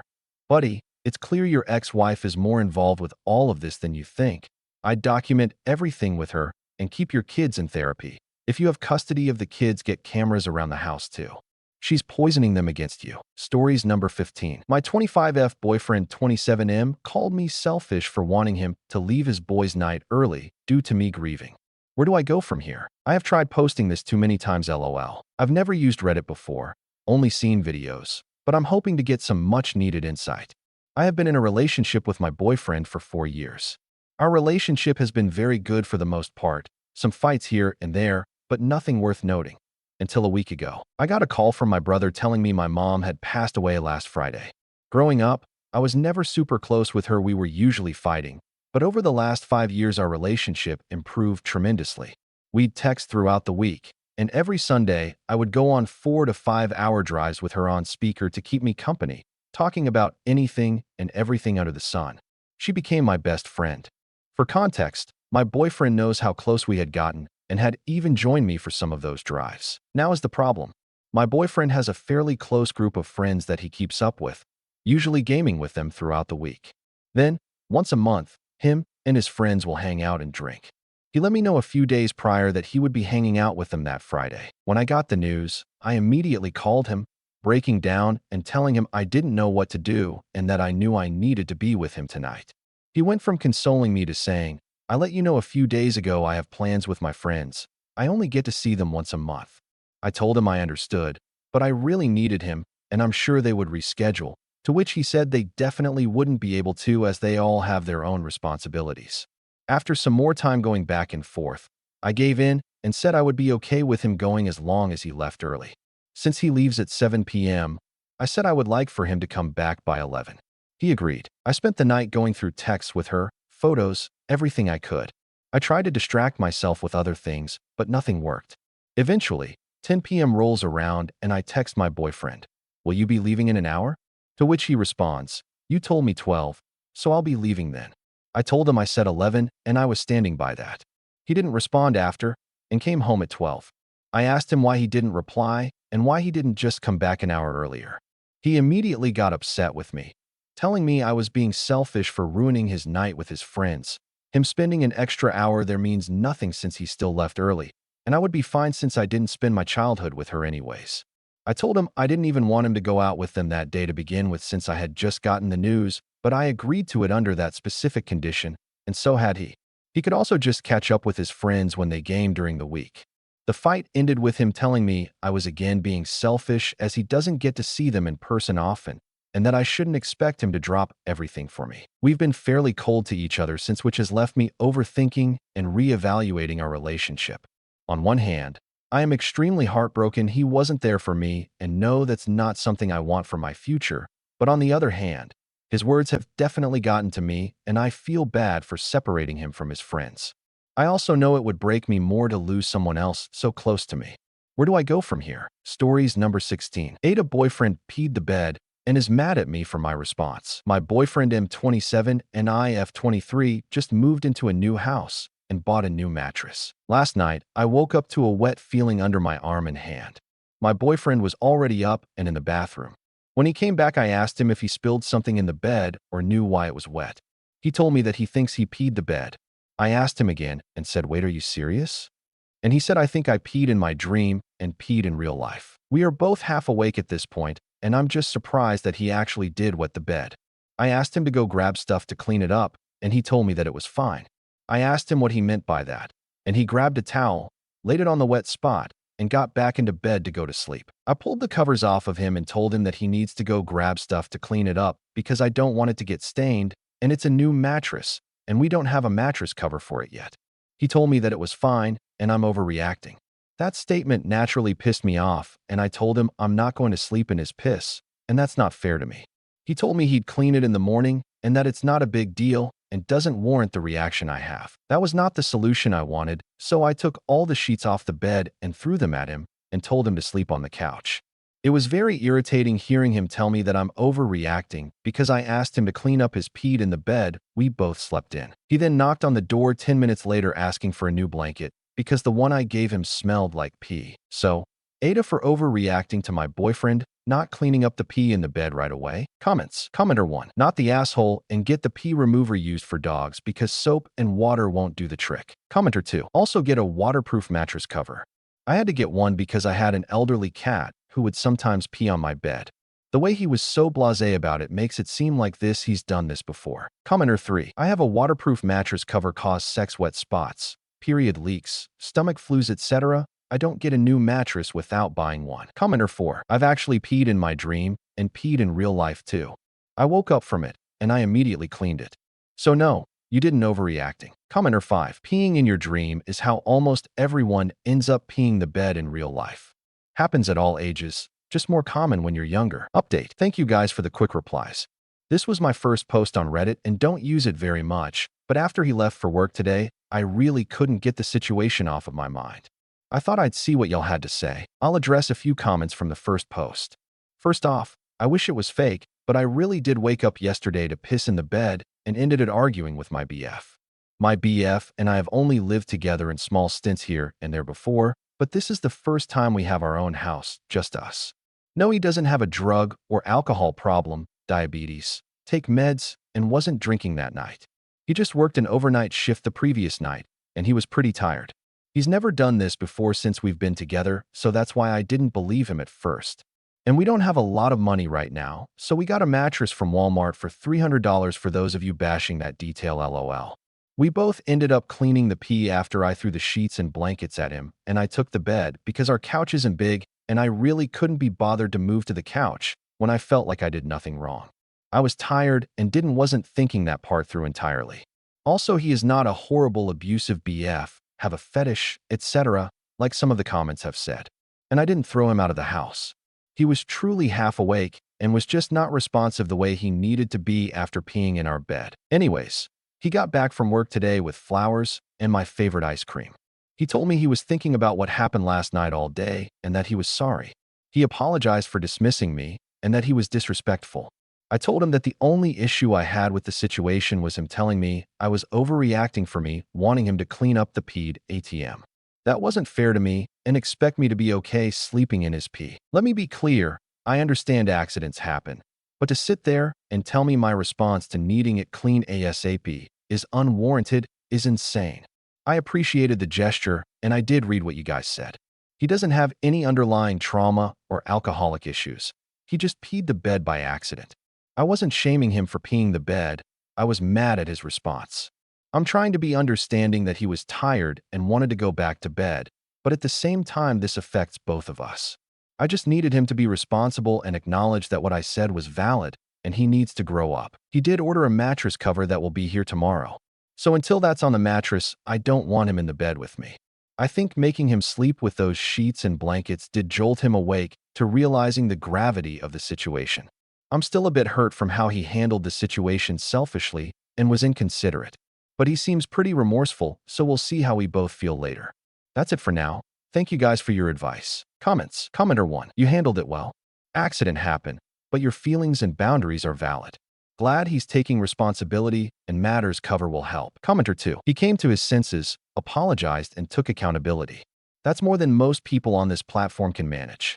Sounds like a keeper, and all's well that ends well. Stories number 17. BF wants me to put him on the title of my house. I 42F have been dating my boyfriend 43M for 4 years. I have 2 kids 9F and 14M, and he has no kids. We met through a dating app, and at the start he perused me, but was on the fence because he didn't really like the fact that I had kids baggage and was adamant he did not want any kids of his own. When we met, I had been divorced since 2018, finished my degree, and I was living with my parents getting my money and career in order to move out. Eventually, he met and came to like the kids and sort of seemed to pivot to the idea of being a stepdad and eventually, in a couple of years, living together. He lives in an apartment with a roommate since I've met him. He is very frugal and has what I consider a good amount of money saved, but will not move until he is 20% down on top of a certain amount. It seems to me like he finds an excuse not to whenever an opportunity comes up. Last year, he started talking about buying a house or rental property on his own, and when it was clear to me we were not going to move in together anytime soon or ever, I got sick of the indecision and started looking for a house. I ended up buying my childhood house from my parents. It's fixer-upper on for me and the kids that I could afford. He is not happy that now that this restricts his options. If we are going to live together, it's basically not the house he would choose. It's an old house, and he's worried it's a health hazard because the basement needs waterproofed, and he's used to living in newer houses with his parents that were more well off. The house was sitting for 10 years and my dad and I were fixing it up. We've gotten in arguments because I think if he wanted to have a say in the house, he should have looked for one with me. Well, now he's saying he might want to move in with me, but he would require a 2-car garage that he would need to build. He would also want his own room.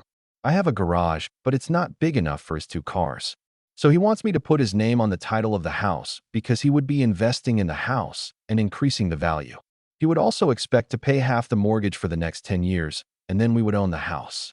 I have a deal with my parents, so he would be coming in without having helped with it this past several months I've been fixing it, pay for this garage and possibly some other things, and maybe pay $600 a month until the house is paid off in 10 years per my agreement. I don't want this because if we break up, I wouldn't be able to afford to buy him out at the value that the house would be in the future. Although, it would be nice to have someone to split bills with. I thought if we got married, this might give some more security, but he doesn't think he wants to get married because he's worried he would be somehow liable for my student loan debt. I know this isn't the case. Another point that's been bothering me is now, he seems regretful that he never had his own kids, but doesn't want to leave me to find someone younger to have kids with, but also isn't sure what he wants. He just wishes he had a time machine. I'm worried he is going to string me along until I'm 50 and then dump me for someone to have kids with. And I thought about pushing for him to shit or get off the pot, but there's the title issue. This is a sticking point that I don't feel I can sign my house over to him even if he is investing in it.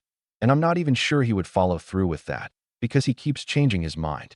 But at this point, I'm undecided. What should I do? Edit, thank you for confirming that this isn't a reasonable request on his part.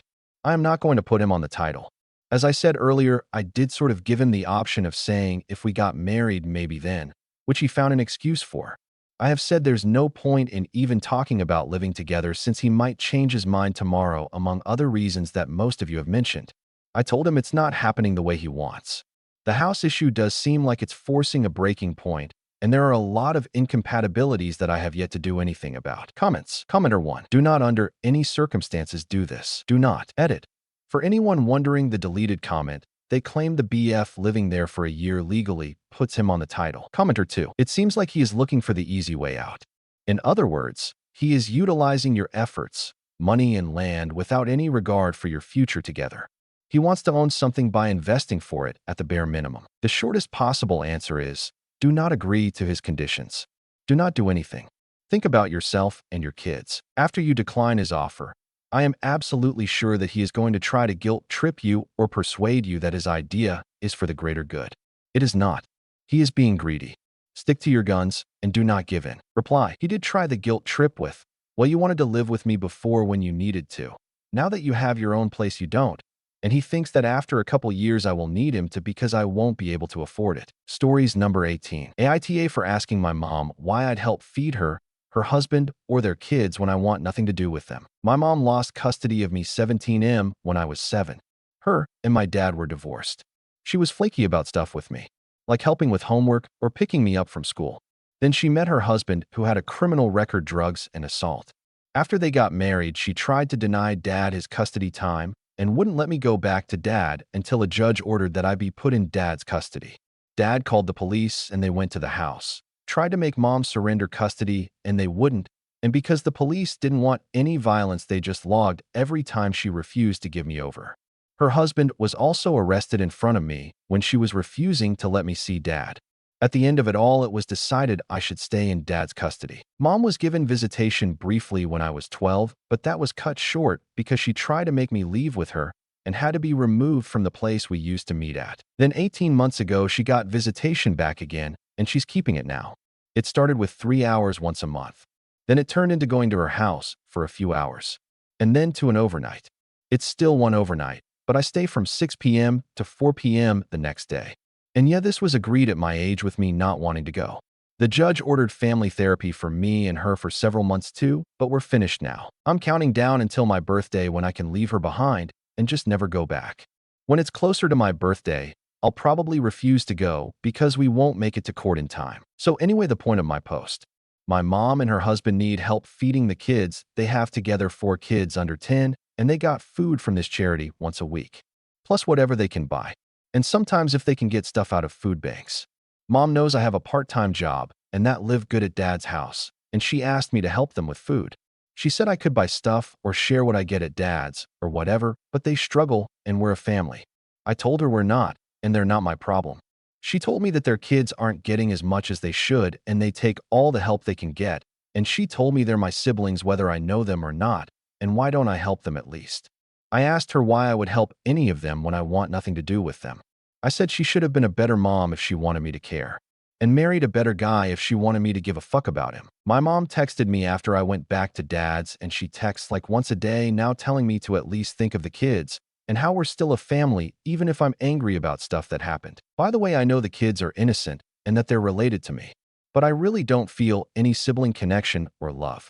If mom had never won visitation, I would have chosen not to ever meet them or have a relationship. Comments. Commenter 1. You are a child, and it is not your place to get a job and help support your mother's children. Have you reported this constant harassment to the court? Have you called CPS to report that she is unable to feed her children? Reply. My dad's lawyer said it won't be looked at as harassment because she says other stuff in her texts. They'll just tell us she can talk to me when she wants now. I never reported her to CPS. Commenter 2. This is wild to me. Your mom kidnapped you over and over again and faced no consequences. This system is so broken, but I digress. You are not responsible for these children, and you do not have to take this nonsense from her. Call CPS. Call your lawyer. Tell them what she is doing. She can't feed her kids. She's blackmailing you and harassing you. You are not the AH. Reply. My dad's lawyer said it won't be viewed as harassment. He said we could keep an eye on what she texts, but right now it's nothing a judge would remove visitation over. Commenter 3. Definitely call CPS. These children need help, and it can likely end your visits as well. Not your responsibility to feed them, but as a human it is important to report to authority when someone needs help. Stories number 19. Aita for not telling my friend's girlfriend that I'm straight, so I just need to know if I did something wrong because everyone except 2 of my friends think I'm in the wrong. I 23F met my 3 friends in my first year of university.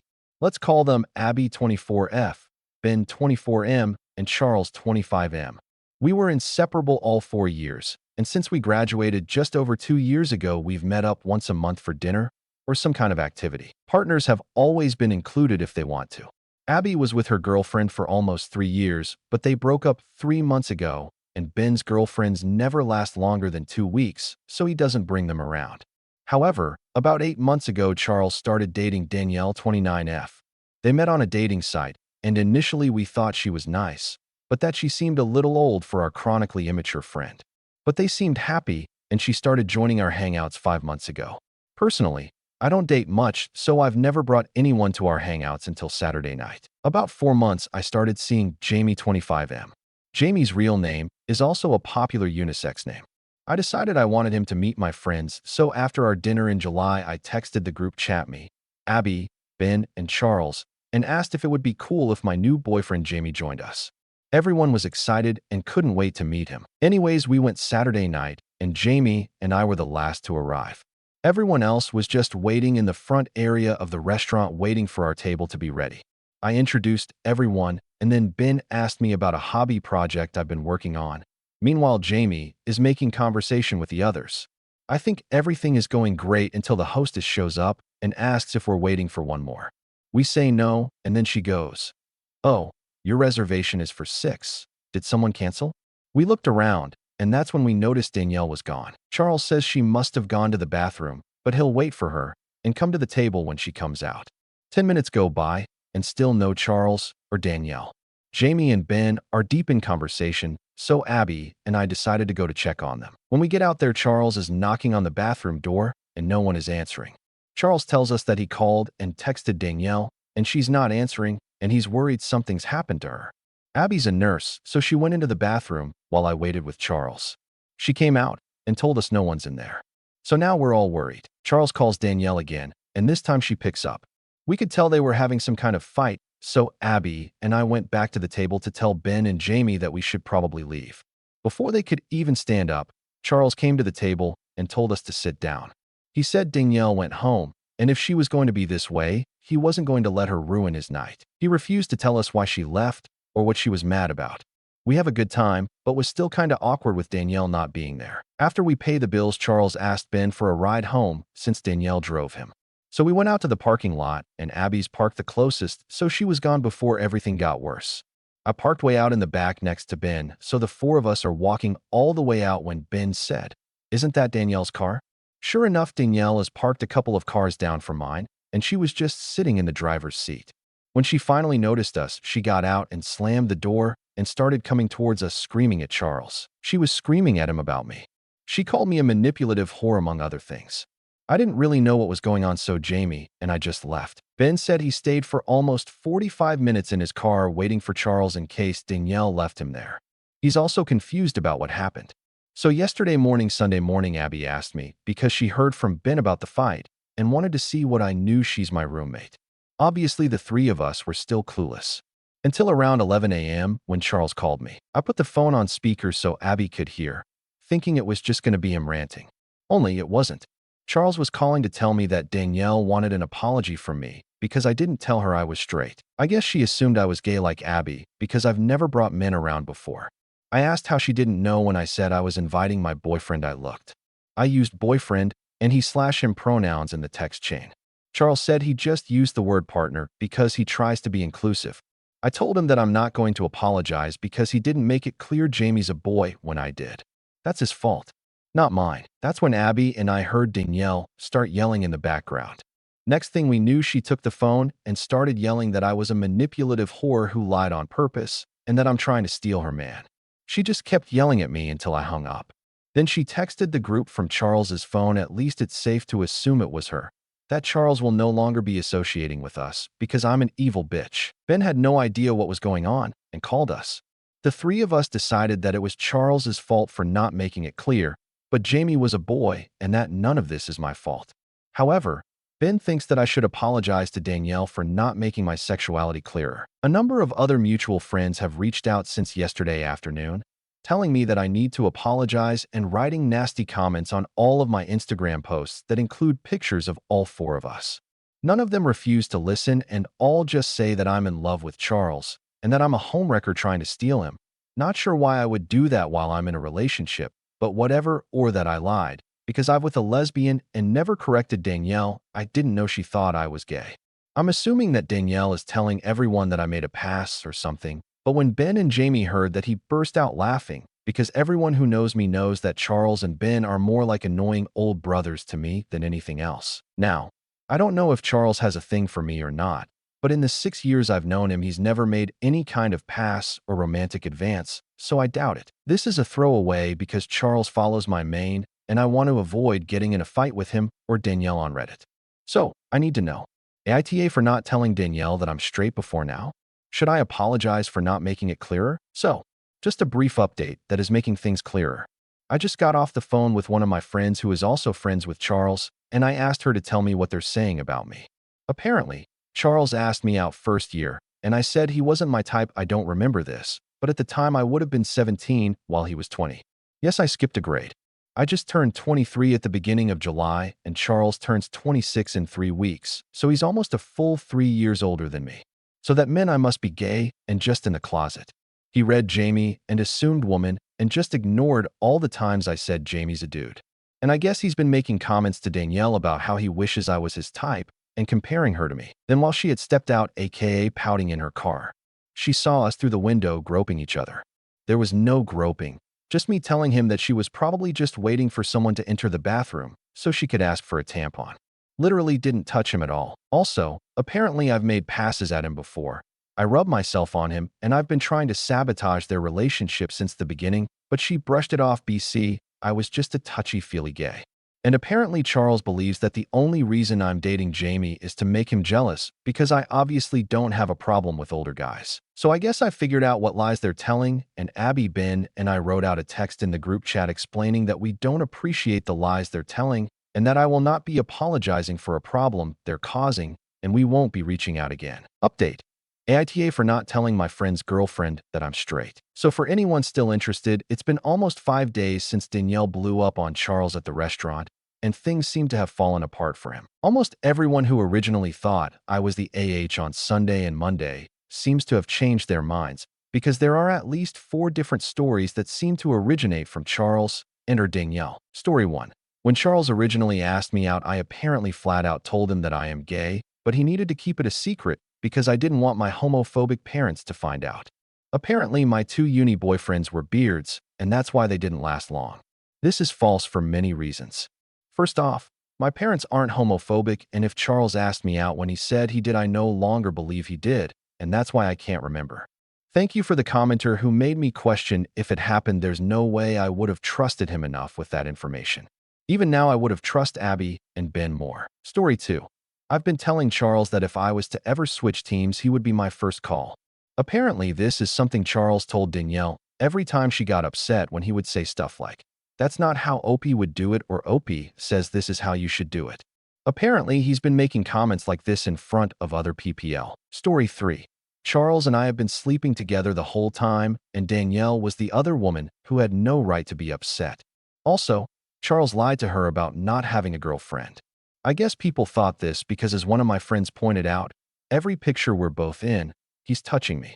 Like he's got an arm around my waist, or over my shoulder, or resting his hands on my shoulders. I never noticed until it was pointed out, but now I'm definitely creeped out. Story 4.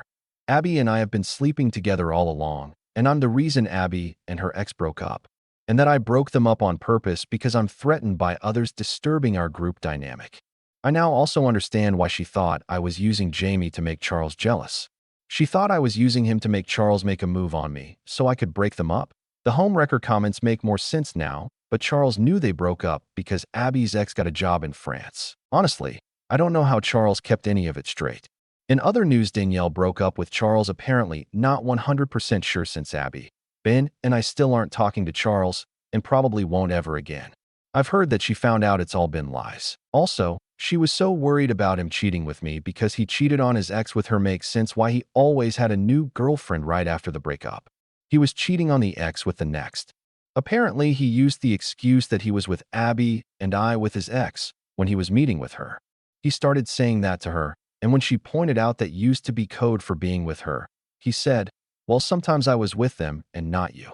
That's what made the lie so believable.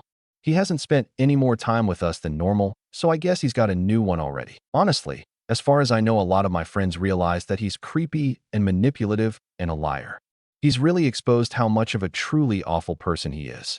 I still think Danielle pouring in her car and waiting for us to come out of the restaurant was a little extreme, but I think her meltdown makes more sense. Thank you for everyone for making me feel better about not wanting to apologize. I truly thought that it was me that did something wrong, but I'm glad to know I didn't. Stories number 20. Aita for refusing to take my shoes off in my friend's house, causing his wife to cancel the D&D session for everyone. I 38M was invited to a D&D session with 4 other people at my friend Alex's 34M house. When I got there, his wife answered the door and immediately asked me to take my shoes off because they have a strict no-shoes policy due to them having a crawling baby. I explained that I have a medical condition called epidermolysis bullosa simplex EBS, which makes the skin on my feet extremely fragile. Even mild friction or pressure can cause painful blisters and tears, so I have to wear supportive shoes with cushioned orthopedic insoles at all times, even indoors. Walking barefoot or just in socks causes me pain and can lead to bleeding. She suggested I put grocery bags or socks over my shoes, but I told her that's unsafe for walking and honestly just insulting. She said she can't compromise her baby's health for my comfort. When Alex came to the door, he told me to just deal with it for a couple hours or I wasn't welcome inside. I told him I wasn't going to risk injuring myself over a D&D session, and if my shoes were that big of an issue, I'd respectfully leave. As I walked back to my car, I overheard his wife telling the other guests that were already there that the night was off because I made a huge scene at the door. Later, I got a group text from Alex saying he was canceling D&D night because it's not fair to expect everyone else to pretend nothing happened. Some mutual friends say I overreacted and could have just sucked it up, while others think Alex and his wife were ridiculous for ruining everyone else's plans just because I decided not to stay. So, Aita, TLDR, I have a medical condition EBS that means I have to wear shoes indoors to protect my feet. My friend's wife demanded I take my shoes off during D&D night for their crawling baby's sake. I told them I would not participate, and they ended up canceling the whole session. Edit. I should add that I texted our friend group chat a few days ago about my concerns with my condition because we changed the location of the meetup to his house instead of mine. Alex reassured me that I shouldn't worry about it, so I didn't bring my indoor shoes. Comments. Commenter 1. YDA. Disclosure. I'm from a part of Western Canada where it's unthinkable to wear shoes indoors. If you have a condition that requires you to wear shoes, then you need to bring indoor shoes with you. Just a cute pair of lightweight sneaks in your bag, and you're set. This is what we did in elementary school. It's the only option in a rainy climate. Commenter 2. Spot on answer. Even without a crawling baby, it's perfectly reasonable to expect people to take their shoes off upon entering a home. I'm in the US Midwest. Kick your shoes off at the door. I can't imagine why OP was unprepared for this situation. If they can't afford another pair of shoes valid, then they should have a box of disposable booties to slip over their shoes. Commenter 3. You're 38, and it has never come up before that someone doesn't want you wearing your dirty outdoor shoes in their home? YTA. At your age, you should know how to manage your medical condition while respecting another's home. Stories number 21. My wife and I just moved, and the girl that got away is now my neighbor nearly 20 years later. I will preface that this is the most absurd thing that has ever happened to me in my 37M entire life. Me and my wife 32F just moved about 400 miles away from our families into a neighborhood that is mainly young families in a small suburb of a medium-sized city. My wife got a great job in the city we live in, and the burb we moved to has some of the best schools in the state, so it made sense since we were trying to have kids. I will say with 100% confidence that I love my wife on every level possible. She is witty, smart, beautiful. We have amazing chemistry physically, and we share so much in common. In no way am I even considering or ideating a scenario where it isn't my wife and I until the end. I was taking moving boxes to the street yesterday afternoon, and I saw my neighbor get out of his car and start unloading groceries. I wave. He waves. I go back and get more boxes, and as I was getting to the top of my driveway, my stomach dropped. With 99% certainty, the girl comes to help him with the groceries. I hadn't seen her in 17 years, but she looked more or less the same. Immediately 180-foot D and walked inside. Please don't judge, but I creeped a bit and confirmed it was her and her husband through her socials. We broke up because I got deployed, and after a stop-loss extension, she and I went our separate ways, and it crushed me. But I've moved on, and I am genuinely happy and content with my life and its trajectory. My dilemma, that will have to be solved before Sunday night, huh? Is that my next-door neighbor invited us and the rest of the street to a block party she is hosting where everyone will be there, and my wife happily agreed. My wife and I talk about everything, and this isn't a should I tell her or not tell her moment in our lives. I would never keep this from her, but having a woman who destroyed my confidence and self-esteem and took me years to get over, and my wife knows about how that impacted me, and the subsequent journey of getting my shit together, literally living 2 doors away, creates a very, very weird dynamic in my mind. It brings up feelings I haven't had to grapple with in over a decade. Just reminds me of a super dark place, post-deployment, being a civilian again, all alone, drunk, etc. I don't want my wife to feel threatened even though she knows she's got me happily whipped LOL, but what the fuck is the protocol for living near your ex? Update. Surprised my wife with lunch and met some of her new coworkers. I told her the situation and she called me a stalker and said we could have tried to see if they had a room to rent and save money on a down payment LOL. I explained some additional viewpoints brought up by this post, and we agreed that the best approach is to just wait to the party and say hi. Make sure we address the elephant in my room that we dated a long time ago and give congrats on their marriage, make small talk, and then introduce ourselves to the other families. Easy peasy. Cheers. P.S. The reference to the girl who got away was purely for context that I never got to see the relationship to what I thought was a natural end, and I never saw or heard from her again, and that's literally all it means. Redditors seemingly jump to those most extreme viewpoint possible and now understand that it was misleading. So apologies and thanks to all the thoughtful insights. Comments. Commenter 1. Seems like everyone has moved on with their lives. Why overthink it? Reply. Honest point and totally agreed. I just haven't seen her since pre-deployment, and part of me wants an answer to the end of our relationship. But I know it's silly to even consider it. But still, it's been on my mind regardless of my voice of reason. Plan to be cordial, say hi, etc., and hoping it's not weird. Thought it was an interesting coincidence for Reddit to hear about. Reply. Commenter 1. Talk to your wife. Decide how to move forward as neighbors. You and I, plus everyone else involved in military life, knows relationship struggle. That is the closure. She didn't want to carry on with the lifestyle. I can't say I blame her being a veteran and a dual military spouse. It's a lot. A stop-loss probably made the unpredictability far more real, and no amount of young love can just glaze over what that could look like in the future. Reply. Well said and good insight. The person I am today is nothing like the man I am now, and my life and goals have changed tremendously than wanting to be a lifelong war fighter when I was in my 20s. We'll discuss by tonight, and I am sure it'll be an easier conversation than I am making it out to be. Stories number 22. I thought my boyfriend was cheating on me, but it's much worse. Content warning: sexual assault. It's kind of fresh in my mind and still ongoing, so apologies that I don't have a conclusion for you, but here goes. My boyfriend, 28, and I, 22, have been dating for just over a year, and everything had been going great. We met over a mutual hobby and eventually got together a few months later. I've recently been moving into a new house, so have had to leave some larger items at his place, somewhat important later on. I first thought my boyfriend was cheating on me a few months ago. I was at his place for the week as I had a few days off work for my birthday. So one of the days, we had gone out to do some shopping so I could treat myself for my birthday and buy some things for my new place.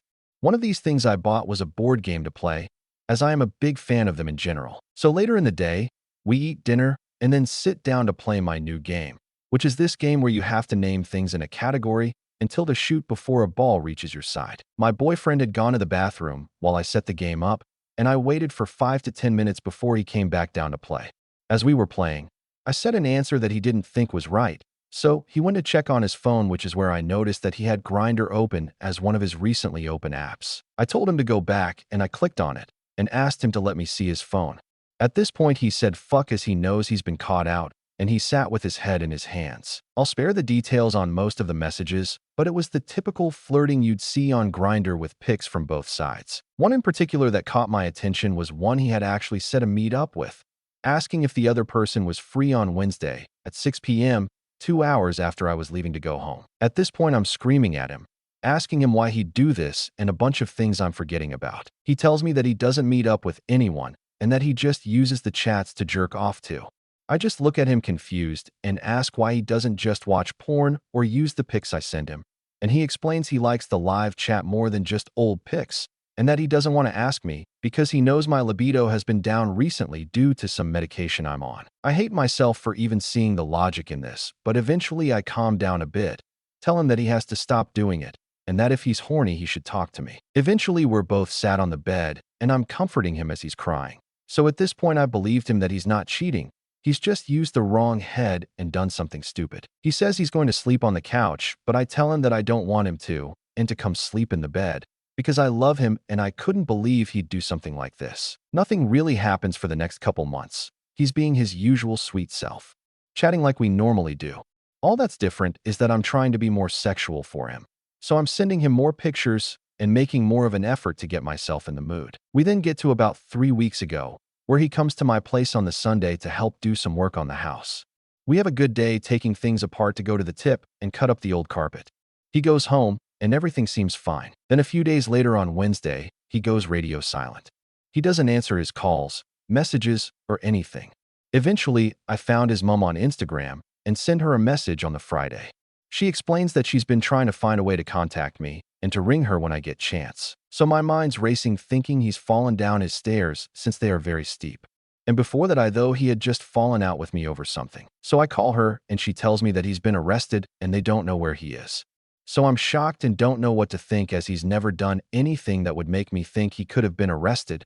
It wasn't even a possibility I had thought about. Eventually a week or so passes and we all hear nothing from him. All we know is that he's been arrested and that his car is outside his house. Nothing has been taken, apart from his phone and his computer hard drive. So I'm left wondering what it is he could have done, as there are a short list of crimes that they take hard drives for, like terrorism, fraud, and anything to do with children. Another week passes, and I've made plans to pick up my stuff from his house with his mom, when my mom shows me something my brother found, and it's a bail notice stating that he has been accused of communicating with underage children with the sexual intent. I can't help but feel sick and betrayed.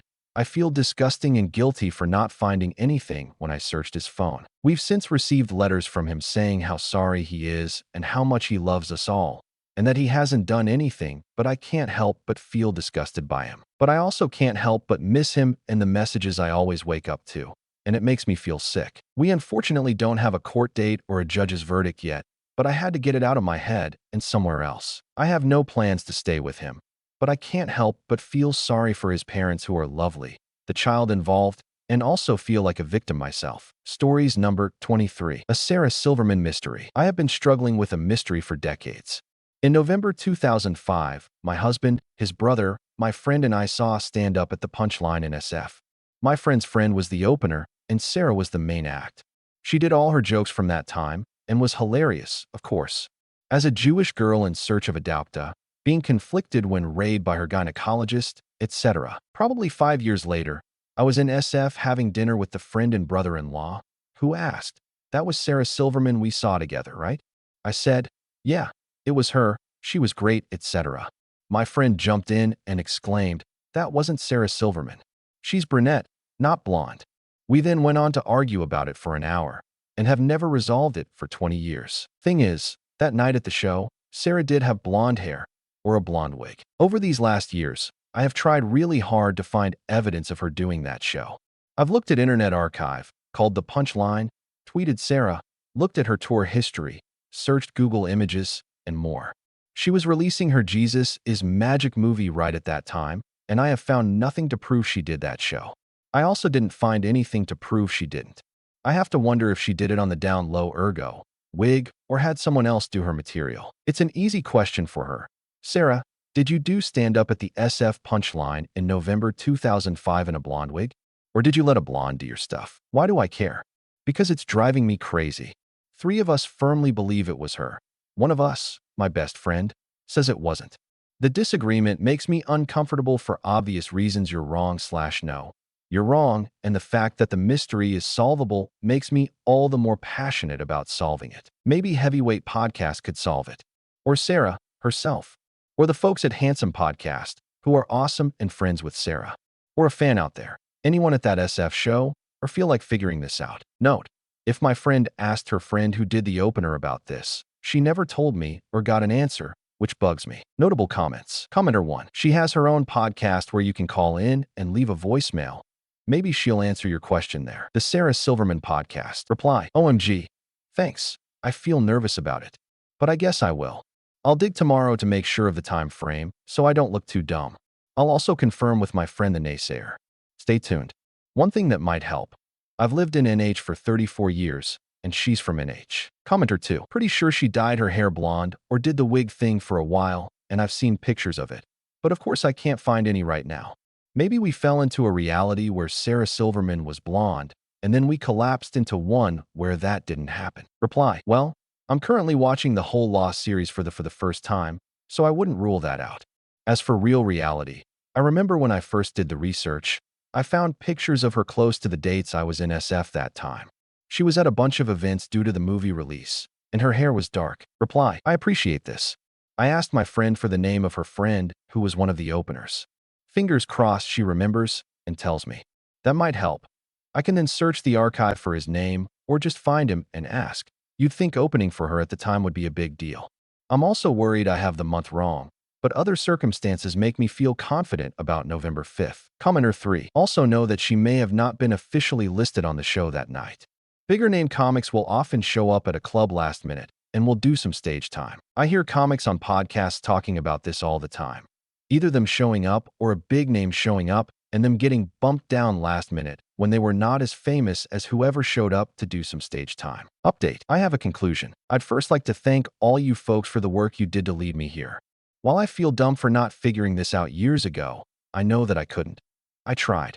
The mystery was born several years after 2005, a time when online searches weren't that easy. 2 data points were correct. It was during 3rd week of November 2005 at the SF Punchline. But the material I've been remembering all these years may be wrong.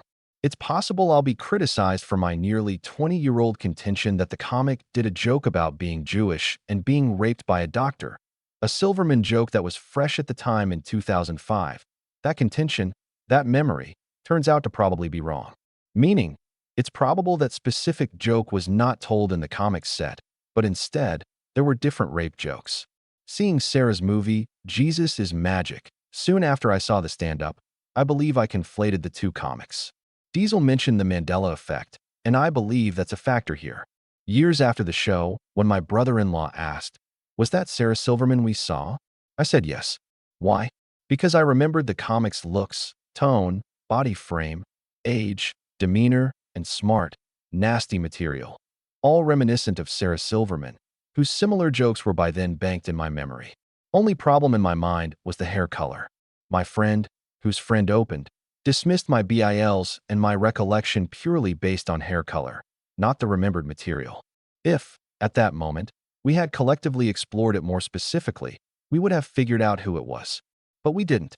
My BIL's question had validated my understanding, and that was enough to set me on the wrong course. So, with appreciation and some embarrassment, I can tell you I think it was Bonnie McFarlane. Matt Lauder produced the Punchline gig list during November 2005, which he got from the Modesto Bee. November 15th to 19th shows the last couple standing, Rick Voss and Bonnie McFarlane with Mo Mandel. I guess it's actually Rich Voss and Mo Mandel. That is definitely when I was in SF, and having finally, this morning, gotten the name of my friend's friend who opened, Mo Mandel, I had a lead and looked into Bonnie McFarlane. She appeared on HBO's One Night Stand on October 14th, 2005, and you can see it the material is edgy, like Sarah's, including rape jokes, like I mentioned, and sometimes even her voice is similar. Seeing this, I now understand why I conflated the comics despite the hair color and how the Mandela effect took hold. And you know what? There's even a moment of irony in her set. I hope you watch it. It's not long. She has a joke about misidentifying a person using hair color. That, in and of itself, makes this whole rabbit trail worth it also. Sarah is in Bonnie's later movie, Women Aren't Funny 2014, and Bonnie supposedly cites Sarah as a comedic influence. Lastly, Bonnie has had both blonde and dark hair. Maybe I'm crazy for caring and wondering about this all these years, or possibly I'm not. It's meaningless. But what I can say is I'm super happy to have the answer, as easy as some think it might have been to find.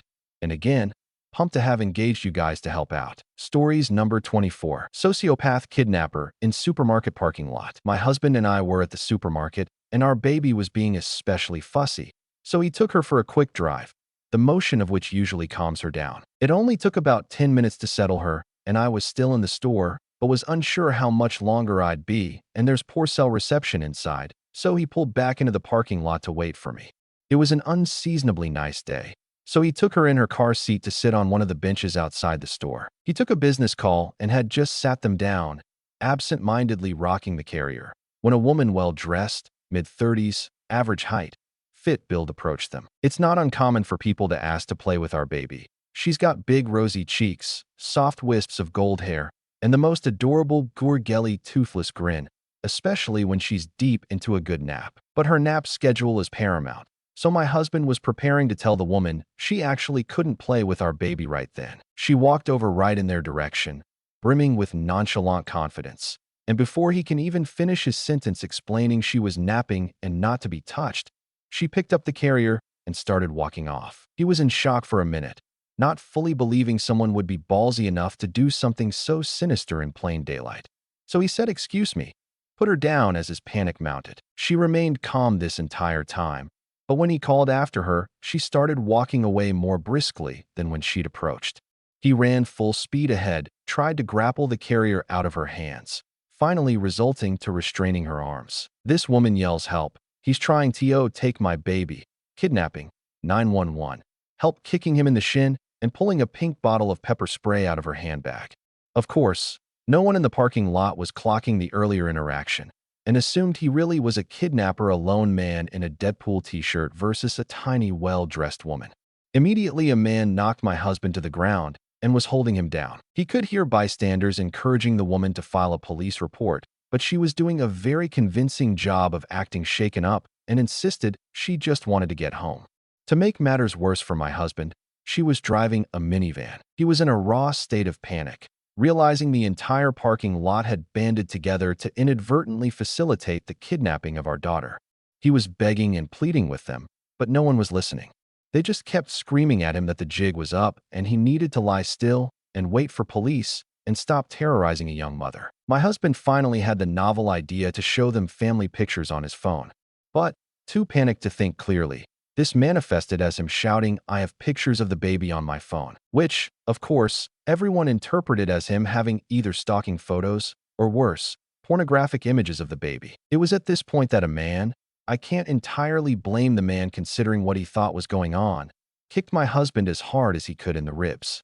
It was at this point I was coming out of the store, and I thought he was being robbed by these people. I was yelling for security, so panicked my chest constricted, and I could barely get any sound out. It was only then I realized he did not have our baby with him. When I saw she was being held by a woman, I was relieved. I thought maybe the woman had intervened to move my daughter out of harm's way while my husband was being robbed and was walking away to get help. I couldn't find a security guard outside the store, so I ran up to the people holding my husband down, waving my wallet, pleading, "Take everything you want. Just let up and leave us alone." And one of the men holding him down said something like, "Lady, we need to wait for police to deal with him." And I was so confused. Why would the muggers have called the police? I just kept stammering, "What do you mean? What are you talking about?" and made out someone saying he tried to abduct that woman's kid. I did not understand and was sure I'd misheard him. My husband would never hurt a child. And we have 4 kids. If he were going to commit a crime, bringing home another kid would be at the bottom of his list. I kept trying to understand what the man was saying, and suddenly, it all clicked. I looked around for the woman who had the baby carrier, and she was halfway across the parking lot. I went into total ballistic tiger cub mode, literally leapt out of my heels, and sprinted across the parking lot. I'm not a UFC fighter. I've never even taken a self-defense class, so all I could think to do was grab the woman by her hair and squeeze her throat with my other hand, which didn't do much. She was getting away even as I grappled with her. Amazingly, none of the other bystanders had yet to connect that my husband was telling the truth, and this woman was absconding with my baby. I yanked on her hair as hard as I could, and that was enough to make her drop the carrier. I was so scared and surprised that I actually just threw myself on top of the carrier, covering the entire thing like a blanket, and stayed that way without saying or doing anything else. The woman left. Not one person tried to stop her, even though she was clearly leaving without the child she claimed was hers, which would be pretty damn incriminating if I'd watched this scene unfold. Within the next couple minutes, police had arrived. After all that, there were still several bystanders who explained it as my husband trying to kidnap the baby. The police, to my horror, assumed that she must not have had bad intentions. The first questions they asked me after getting her description weren't investigative. They were questions thinly veiled, trying to convince me not to pursue charges. Still placing blame on my husband. A small sampling. Do your husband and the baby look dissimilar? Is there a chance she thought he was abducting the baby and she was trying to intervene? Could your husband have been doing something inappropriate or violent to the baby that would make her feel compelled to extricate the baby from the situation? Did she seem groggy or confused? Could she have mistaken either of them for her own family members? They spent more time verifying that the baby was actually mine than they concerned themselves with the fact that the baby was not actually hers. My husband had called his brother at that point, who works in an office with a lot of lawyers, and connected with one ASAP, who gave us the priceless advice to get every officer's name and badge number, to request copies of the store's security tapes right away, and to escalate our complaint higher up the chain if these officers weren't taking us seriously. Finally, we had reason enough to believe we were being taken seriously, and we went home, and both just shook and cried until we had to get our other kids from school. My husband is seething with rage and grappling with a feeling of helplessness from how little he was able to do, and has 2 cracked ribs from when the man kicked him. To the officer's credit, they did ask if he'd like to press charges. But considering the man was genuinely convinced at the time that he was on the right side of intervening in a kidnapping and stayed to talk to police and apologized profusely when the truth became clear, he declined to press charges. Amazingly and frustratingly, there were still people who stuck around to talk to police who were giving my husband dirty looks, and one man who even implored the police to involve CPS to verify it was really our baby. Parking lot kidnapper and parking lot skeptics. You better hope we don't meet. Edit. Thank you very much for the premium and Happy New Year. Edit. Thank you so much for the good and Happy New Year. Edit. After hearing from everyone and weighing the pros and cons, we got in touch with the police and decided to move ahead with pressing charges against the 2 men involved in anything beyond basic restraint, to set an example that these men made the wrong decisions, even if they did come from a well-intentioned place. Thanks for weighing in. I am trying to reply to as many comments as possible, but if I don't get to yours specifically, thank you sincerely. Relevant comments. Commenter 1. Oh my gosh. That would have been my most terrifying nightmare come to life. I am so happy that you were able to protect your family. Prayers for you all as you continue to process and deal with this. Reply. Thank you very much. It's going to be a while before things are back to normal, but we're making progress as far as finding someone to talk to deal with the emotional pain, and his ribs are already feeling a lot better. Commenter 2. Any chance of finding her? She's dangerous. Reply. We've been fully cooperative in the investigation and try to keep the pressure on them to pursue it. But so far it isn't looking too promising due to lack of leads even more or as much as their low prioritizing of it. We'll sleep better at night when she's caught. We're just hopeful someone who saw something will have something revealing or crucial in their statement. Commenter 3. Should have pressed charges on the stupid fuck who kicked him. Fuck that guy. Reply. He was definitely dumb in what he did, but he seemed genuine when he apologized and he told the police it was a reaction to the photo comment. And he has kids and etc. etc. etc. We figured the important thing was to focus on the woman rather than his dumb impulsivity. You're right though, fuck that guy. Commenter 4. Damn, that woman is frightening. The calmness of her actions and the ability to manipulate the parking lot crowd makes her very dangerous. I am glad your sweet baby is safe with you. Hope your husband feels better soon. Broken ribs hurt like a bitch. Reply. Thank you, I appreciate that. Definitely her ability to lie compulsively and how collected and cool she was makes me worried this wasn't her first or last time. She is dangerous regardless. And we're hoping our cooperation with the investigation and cooperation of some of the witnesses will find her and bring her to justice. Commenter 5. She may have been planning this for a long time, just waiting for an opportunity. Hug your family for me. Your incident is the stuff of my nightmares. Reply. I can't decide if it's more terrifying envisioning her just deciding out of nowhere without a clear rationale or planning it meticulously. Both are terrifying. My worst nightmare was always turning my back for a minute or them wandering off. It never even crossed my mind this could happen when they're within arm's reach of their father or me. Hugging everyone tightly and often. Thanks very much for the kind words. How did the police know the kidnapper had a minivan? My husband and all the bystanders watched her drive off in her minivan while I was draped over the carrier. And when she was walking away, she auto-started a minivan she was walking towards, or so the bystanders recounted to police. OOP was sent a similar post and replied what has happened when asked July 29th. 2017, nearly 7 months later. EP tries to kidnap my daughter and get me arrested. Gets shut down by a kind store greeter. Reply. Something very similar happened to me. Someone sent me your post because it was so similar. I am so sorry you went through that nightmare. Congratulations to you for remaining so calm and acting so decisively. Commenter 6. I remember you. Did they catch that woman? And did you press charges against the man who broke your husband's rib? Reply. They had a suspect they wanted to bring in for questioning, but so far have been unable to find her. They're fairly certain they know who it is and that the person is afflicted with pretty severe mental illness. If, when she comes into contact with police again, they're supposed to send her back here for questioning. I take comfort in at least knowing it likely wasn't a sex trafficking thing. We ultimately did not end up pressing charges against any of the men.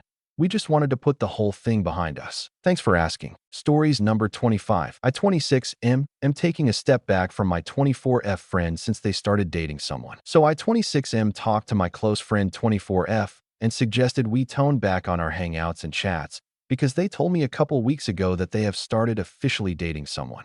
I'm genuinely happy for her. She told me they have been seeing each other for 6 months and called it official a month ago. Now before this we would talk and hang out pretty often platonically, at least in my perspective, about a few times a week and almost daily with late night chats upwards of 3 a.m.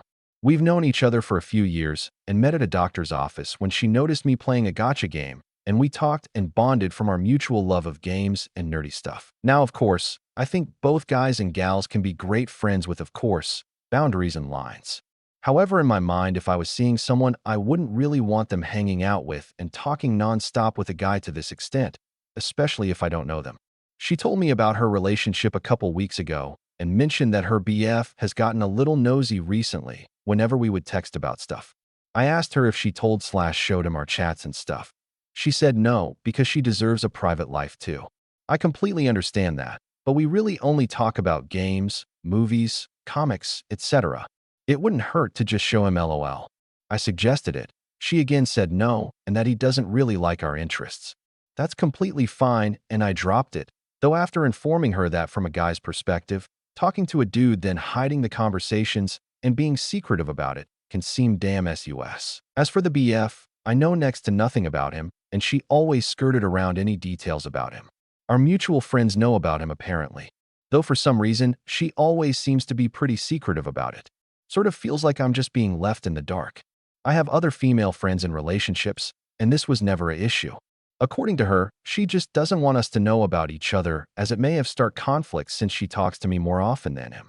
She has also mentioned that she tells him she's hanging out with the girls whenever we'd meet up to hang out, which to me is kinda mean and a bit dishonest. So I talked with her further about her relationship, and she is pretty serious about him and loves him. After mulling over it for a few days, I suggested to her that we should probably take a couple steps back and hang out talk a bit less because I want her to focus on herself and her relationship. I do genuinely care for her and want the best to come her way. I also don't really want to be the topic of drama to add to my list of stress. I explained this to her as kind and as understanding as I could, but she just sort of blew up at me and stormed off. Later on, she sent me a truckload of messages, some sad, some angry, some rude remarks on my looks, etc. Yesterday morning, I woke up to some messages from some mutual friends calling me names and berating me for pushing her away. I am so confused right now. Last night, she told me she wants to talk today. Our mutual friends also seem to stop the harassment too. I think I will meet her again today to just what is going on. Is there anything I should ask her specifically? I do want us to stay friends, of course, and just want to set some boundaries that we may not have initially established. Update. TLDR at the bottom, buckle up. This is a bit confusing. So we met a couple days ago and talked at our usual cafe. As soon as I walked in, she seemed really awkward and fidgety. Not a second after I sat down, she blurted out an apology for snapping and storming off, as well as all the things that were said from her and by our mutual friends. I was about to apologize as well. However, she told me I didn't need to apologize for anything, and she had to really tell me something and asked me to just keep an open mind. Confused, I nodded. She told me that she wasn't exactly honest to me for a while and that she'd been lying to me. It turns out she never had a boyfriend. It turns out that she has liked me for a long time now, but because of how long we've been friends, she didn't know how to bring it up. Our mutual friends decided to help her out and cook up a story about her having a BF to test the waters and see if I would be jealous and awaken my feelings and fight for her. This is becoming a TV drama. No wonder I knew next to nothing about the BF. She was trying to spin the story that she was keeping our friendship a secret as to, in her words, keep the door open for me. She started hinting that her BF started getting nosy and a little jealous of how much we talk, as to start stirring the pot with me. However, that had literally the opposite effect. As soon as I started trying to help her fix her BF issue, she thought it was a good sign, and we can start broaching the topic of relationships. I know this sounds convoluted as F, and I'm just as confused as y'all are. Though from my perspective, she flatly refused any of my suggestions to assuage her imaginary BF's jealousy. So I just suggested to her that we should just tone us down a bit. This apparently frustrated her, and that led to her blow-up.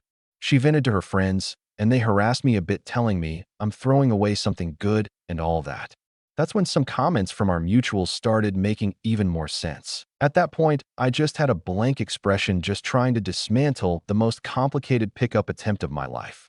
So I just asked her, what in her right mind would make this entire setup even remotely work in the real world? Crickets. She just apologized again for all this drama and was bold enough to ask if we can be an item or at the very least go back to how things were.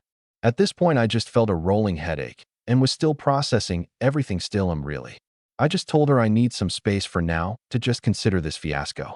Here I am now. I'm probably not going to date her.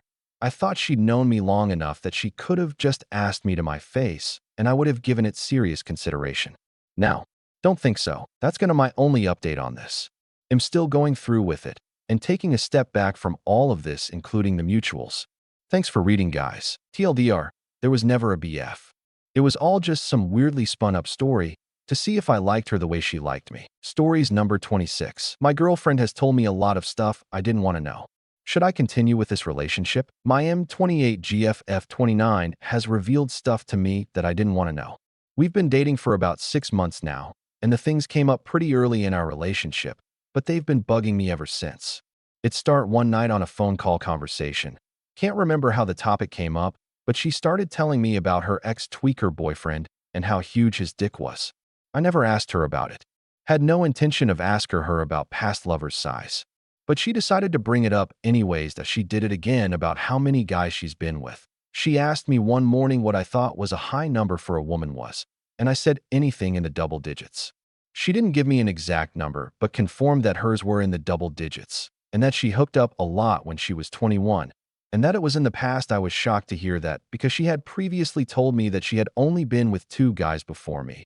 But turns out she meant relationships. I gave her zero reaction when she told me, but she got really upset about it and made me feel really bad about my reaction, which again was zero reaction. Come to find out that she was still friends with a lot of these guys from the past on Facebook. She deleted them after I brought it up. She did something similar while we were watching a movie of someone being tied up. She asked me if I wanted to do that to her. I can't remember what I said exactly, but she went on to say that she's been tied up before during sex and that she doesn't like. Which sucks because that is something I'd like to try, but now I feel like she'd be thinking about doing it with the other gut while we're doing. She also kept photos of her ex on Facebook and keeps mementos from her past relationship. I'm starting to feel like there's just too many red flags to ignore. I feel like I should probably provide more on the ex-tweaker boyfriend story. This was a week after asking her to be my girlfriend. On that Friday, I was at work and got a phone call about my mom going into cardiac arrest. I left work as soon as I found out. She texted me later in the night to see if I wanted to come over. I called her to tell her my situation, but I ended up breaking down and bawling to her. She was amazing about it all and comforted me that night over the phone. On Saturday, I went to the hospital to see my mom. Something went wrong, and they had to use the defibrillator on her right in front of me, and that really fucked me up. I called her again that night and told her what happened. Again, she was really great about it. But after a little while, we started talking about other stuff, and that's when the tweaker BF came up. The next day, I went over to her place, and she surprised me with my favorite cake that she homemade. She was amazing that night. She's a great girlfriend, but I don't think she always thinks before she speaks. Stories number 27. Uninviting someone we never actually invited in the very first place. So my fiancé 34M Mike has an acquaintance, Jen F, early 30s. It's looking like we'll have to uninvite her, though she was never actually invited to our wedding to begin with. We know Jen through mutual friends, but in our wider social circle, she's on the fringe for a series of things that happened years before we were around, but they weren't great. Jen is in a relationship that's pretty serious. They're moving in together. Despite that, she's made it clear that she has a crush on Mike. There was a period of time where she was text bombing Mike constantly. On the most active day, she sent him 50+ messages. She was trying to flirt in places. He responded to hardly any of it, letting her know that he was busy at work and didn't have time to talk. Mike does not reciprocate these feelings and declined any sort of in-person one-on-one interaction when she asked to meet up for drinks after work, alone.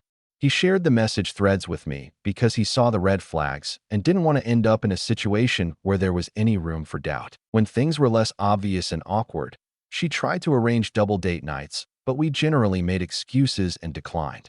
The one time we went out with them on a double date, she made an ass of herself at the restaurant by a gross display of PDA with her partner and trying to dive into sex talk with kids within earshot at the table next to us.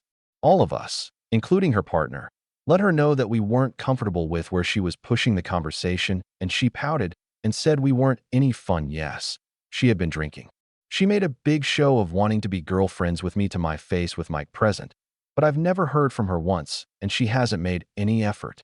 I have no idea what her partner knows about or thinks of all this. This past weekend, we learned that Jen has been telling others in our social circle that she's invited to our wedding when she never was and is asking about our gift registry. We don't have one. We're having a tiny ceremony with less than 10 people present and a bigger catered party, but the guest list is still less than 50 based on cost, and our friend's backyard isn't large enough to comfortably host more than that. But even if we weren't having an intentionally tiny wedding, she still would not be invited because neither of us consider her an actual friend. She's hurt that she wasn't invited to his stag party, which is just a board game night, but she was never a consideration. She's also complained that I overlooked her when having a shower or the bachelorette. I didn't even have a shower because we already own a home and are established, and I have zero reason to invite her to anything because we're not friends and she's been disrespectful. 2 separate friends let us know that Jen is telling this tale. One of them tried to understand why she's lying about this by keeping it breezy and playing dumb, but she kept evading answering questions about it. My guess is she's telling people all this for 2 reasons.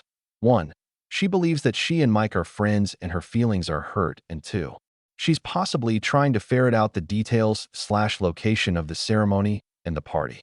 We generally don't think anyone we invited would share this information with her, given the general history in the social group. There's a chance she could manipulate it out of someone, though. Needless to say, we think we've gotten to the point where we need to have a direct conversation with Jen over text, so there's no confusion that she is not invited and what she's doing is just, well, bizarre. We don't think we need to tell anyone connected to the wedding locations that she is specifically not invited at this moment, but we will if we need to. We mostly think she won't try to show up anyway. After the conversation, the plan is to block her on SM and messaging platforms. Is this unhinged? Yes. Should I have to devote any energy or time to a 30-something-year-old woman who behaves this way? No. Is this totally absurd? Yes. Does she need serious help? Definitely yes. Added comments. Commenter. I would nip this in the bud. And no more hanging out. No more texting, even block and delete. But I would first tell her that she is not invited. Maybe along the lines of I need to clear something up. We were told that you have been saying you are invited to our wedding. We do not want you to be embarrassed, but there is no invitation. Do not apologize or make excuses. Just you are not invited. It is clear and to the point. Block and delete right after that. Reply. Oh, believe me, we haven't hung out directly with her since early 2024. When we do see her, which is rare, it's at birthday parties or other mutual social circle gatherings. She tried to organize a few more double dates after the first one, but we just kept politely declining. Mike hasn't blocked her, and I haven't blocked her because I think we both thought she would get over this and move on, and if we gave it any attention, it would encourage her.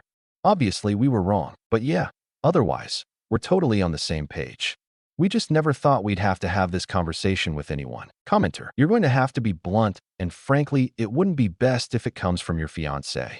Can he do it? Reply. He's willing to, wants to, and suggested it. But he wants me present for the conversation, but plans to lead it. We both like the idea of this being a united front, and there being no question that this message is coming from both of us.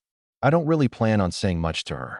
I could get loud and insulting, I guess, but it'll just feed into a label about being the territorial, jealous partner. I generally don't think it matters what I do. She's going to label me however she wants, and I can't control it. The people that know us and love us in our friends' circle both know us, so I'm not too concerned about perceptions about being perceived poorly. If anything, she is and has been for a while. The home-wrecking vibe is new, but not surprising. Commenter. I would make it known to the group that she is not invited, never was, and anyone who hears her say something to the contrary is welcome to clear it up for her. This woman is causing drama for the fun of it, and people are just allowing her just to keep the peace. Reply. It's true, and that's our fault. We also just didn't think it would go this way. Most of our friends, especially our close friends, don't act this way, and she's so outside our daily sphere that it just didn't occur to us that there was more brewing in the background. Update. It's been a while to get back to this. I'm not terribly active on Reddit, and summer has been really busy on top of the final detail planning around the wedding. A while back, I posted about having to uninvite my soon-to-be husband's 34M acquaintance, Jen F30s, even though she was never invited and would never be invited. The background context is that Jen was interested in Mike and making it pretty obvious, despite being in a committed relationship herself. Mike wasn't interested back, and in the interest of not embarrassing Jen, thought that if he kept politely showing no reciprocation that she would let the crush run its course and then move on.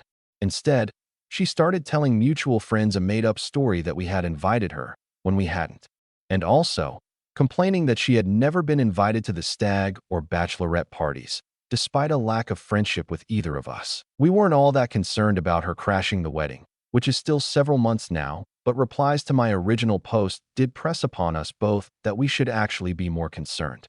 We did take those comments to heart and set up measures with vendors to prevent her attempt to meddle with aspects of the wedding. The owner of the venue, which is just our friend's backyard, agrees that she likely won't show up, especially now. But he has various things in place to monitor the situation, including voice and movement-activated home security cameras on the property that would alert him if she showed up at the bottom of the driveway. The way the house/yard/etc. are configured, she doesn't really have another option to get in but through the house, and she wouldn't make it that far. The conversation with Jen happened. A friend of ours tripped going up the stairs in her home and broke her wrist that morning. Her husband was out of town at the time, and she needed someone to drive her to the ER, so I went with her. Mike added me as a third to the text conversation, so while I was there, I just wasn't able to be active on it. I caught up to it when it was basically over while I was in the waiting room. Mike opened by just wanting to understand if there was some kind of misunderstanding in the rumor mill at work and noted the confusion it was causing.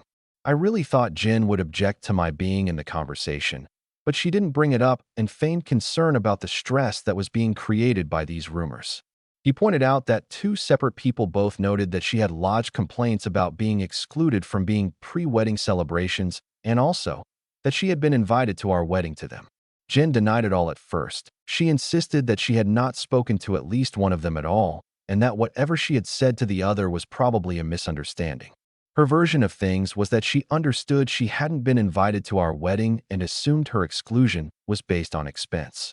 She also said she didn't expect to actually be invited to any pre-wedding events because it would be weird, in her opinion, to have a girl present at an all-male bachelor party because she assumed it would be an event involving a strip club or related sex work. As an aside, Mike's actual stag party is a board game night because that's one of the hobbies that gives him a lot of joy, and he's sex positive, but strip clubs aren't his thing. But he didn't get into any of that. Instead, he just responded that he chose an activity that he liked doing. It had nothing to do with sex workers or invitee gender, and he was intentionally keeping it small. Mike's response to the wedding invite denial was to show her screenshots of conversations with the people who brought this to our attention. They had given full permission to share that with her. Jen's tone immediately shifted, and she started insisting on moving to video chat. Mike didn't want to do that and declined.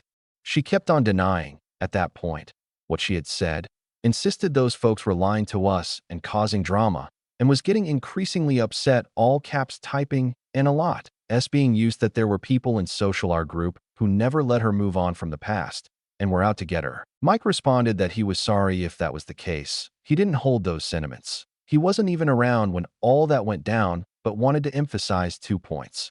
1. He wanted to make it absolutely clear and certain that an invitation to the wedding was not on the table, and 2. While he considered them friendly, his takeaway from their interactions was that she was interested in him in a way that he was not going to reciprocate, and if he had somehow misread her intentions there was at least a desire for a friendship that he didn't feel was appropriate to pursue with her because much of what she wanted to talk about, as a friend, was took awkward and inappropriate. Given that he doesn't really know her and he's engaged, and she has a long-term partner. At that point, she kept reiterating how no one will ever let her move on from 10 years ago, and she was really upset that no one will recognize her efforts at changing or growth, and that the wider social group went out of their way to bully people who are neurodivergent. She didn't provide a response or apology for making things uncomfortable and awkward around the flirting attempts. He started to tell her that it was probably a good idea to end this conversation since it didn't seem like they were going to resolve this, but she beat him to it by blocking him. A few days later, Mike got a few messages from her partner, who was upset and concerned that Jen, based on what he was hearing, was being attacked and bullied by us because of her checkered past in the group. Honestly, the guy was just trying to defend her, which I get, and he wasn't around for those events. So I don't know what Jen has told him happened, but I generally assume by the messages he sent, Jen has misrepresented the past to him as well. Mike thanked him for reaching out, said he understood that he was acting protectively toward Jen, and asked him what the partner understood about everything. The partner repeated a version of what Jen had told people, that her good friend Mike was being a bad friend by excluding her and allowing other people in the group to bully her by proxy about being autistic and past behavior, and that we had abruptly uninvited her because I had decided she was a threat and I was jealous of her. Mike set him as straight as he could by explaining that he never considered Jen a close friend, friendly at best, and that he wasn't even around for everything that happened years ago, so whatever opinions he had of Jen were his own and not entirely informed by the past.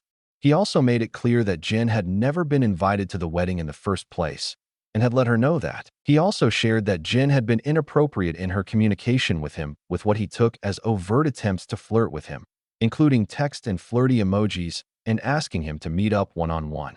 He offered to share those messages with him. Jen's partner asked to see some of it. Mike shared probably the more obviously blatant stuff. The partner didn't really say much after that, just thanked Mike for what he shared, and the conversation just kinda died. We haven't heard from him since, but my guess is our version of events really didn't match hers, and the jig was kinda up. Jen has made some vague posts on SM about being betrayed and misunderstood, but Mike didn't take the bait on any of it and hasn't responded. He hasn't blocked her on Instagram because he wants to keep tabs on things for a bit, but she's mostly back to her usual content, selfies. About a month later, we ended up running into her at a birthday party. She didn't really say anything to either of us, but didn't look happy to see us.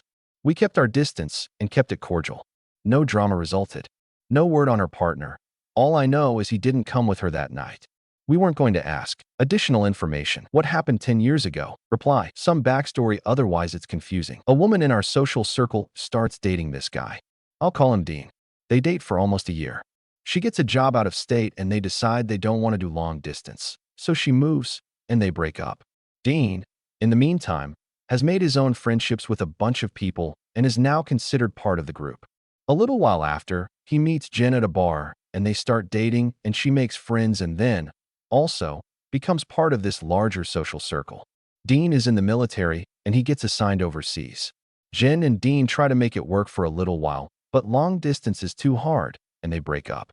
Jen stays local and friends with people. So that's the backstory. After the breakup, there's a girls' trip where people get pretty drunk and the conversation turns to the weirder things that they're all into in bed. When it's Jen's turn, she admits that she and Dean had a thing where they'd pick up another woman at a bar or whatever, and then Jen would hook up with this woman while Dean watched them. I guess Dean would leave the room or whatever and pretend to go to bed. They would never tell this woman what was really happening.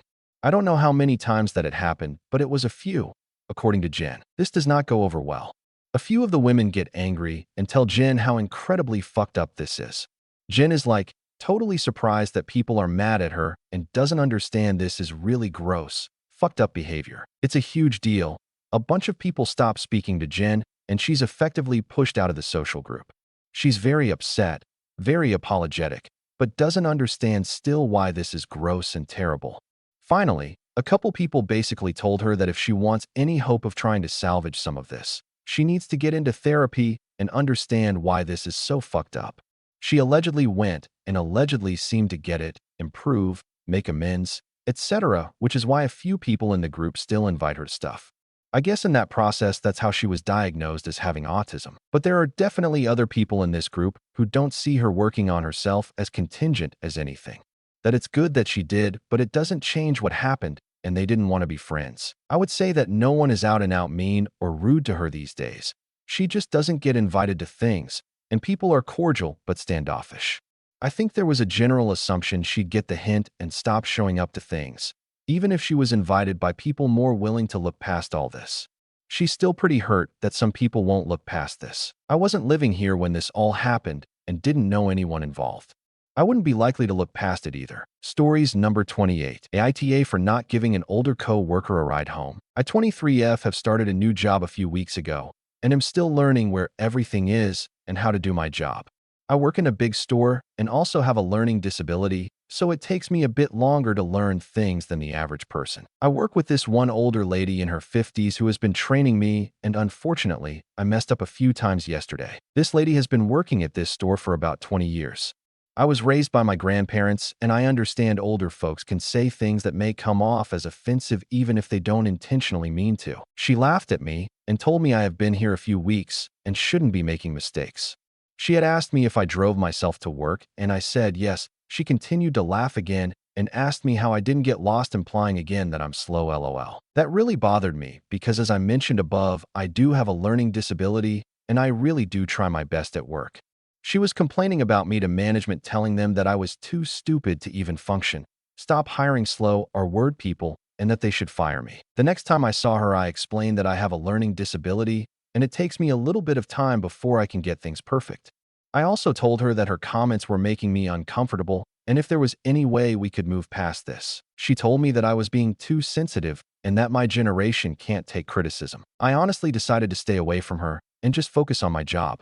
Some of the comments she was making about me were making me feel uncomfortable. I hope I'm not being overly sensitive, but I don't appreciate being insulted and verbally abused even after I try to communicate and talk it out like an adult. At the end of the shift, she followed me to the bathrooms and asked me if I could give her a ride home. I just told her not today, and she tried to make me feel guilty because of how old she is and that I was denying an older woman a ride home. She stated that I was being immature and holding a grudge on her because of what she said. I walked away from her because I just wanted to go home and not have any more confrontation. I honestly was not comfortable giving her a ride home. I don't even know this woman. I also wasn't happy with the fact that she insulted me multiple times during the shift and made some comments about me that were uncalled for. I try to be kind and help out whoever I can, but I'm also not going to go out of my way for someone who has insulted me and made me feel uncomfortable. Aita for denying an older woman a ride home. Stories number 29. I almost died during a 7-minute endoscopy and no one told me. I'm a veteran. Earlier this year, I underwent what was supposed to be a routine outpatient endoscopy at a health surgery center in California, referred through the VA's community care program. For a procedure that lasted only 7 minutes, they administered 400 milligrams of propofol, a powerful anesthetic with well-documented risks, especially for patients like me with obstructive sleep apnea. During the procedure, I stopped breathing. While in recovery, I overheard nurses saying someone had turned blueberry purple and had just started breathing again as the code team arrived. I didn't realize at the time they were talking about me. I mentioned I had a headache, and that's when the doctor came back in and casually told me I had stopped breathing for about a minute, that they had to push on my jaw pretty hard, but that I should be fine. I was discharged shortly after with no mention of the incident in my discharge paperwork.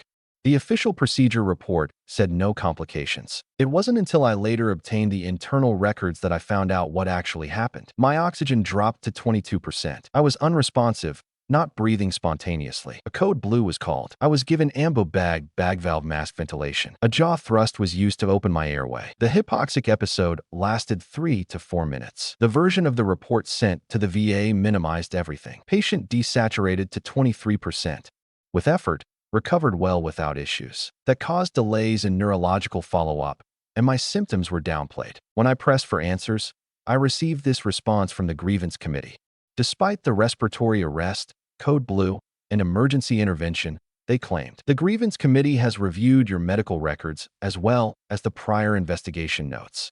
Upon review of the medical record, and as previously discussed with the surgery center leadership, it is noted this was a procedural complication due to a change in vitals.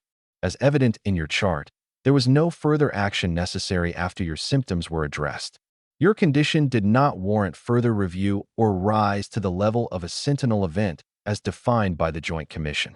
This information was also reviewed with you following your procedure. After that, they escalated me to outside legal counsel, who told me, file whatever you feel you need to. Since then, I've experienced word-finding issues, cognitive problems, balance difficulty, phantom foot sensation, tinnitus, persistent headaches, and sometimes I smell cigarette smoke out of nowhere even though I don't smoke and no one around me does. Some of the symptoms I've learned to live with, but the ones that bother me the most are the phantom smells and the concentration issues they've made work, daily tasks, and even holding a conversation noticeably harder than before. I've filed formal complaints with the Medical Board of California, the Joint Commission, VA Office of Inspector General. I'm sharing this now because I shouldn't have had to fight this hard just to understand what happened to my own body, and I know I'm not the only one. If you've experienced anything similar with any facilities, post your story below.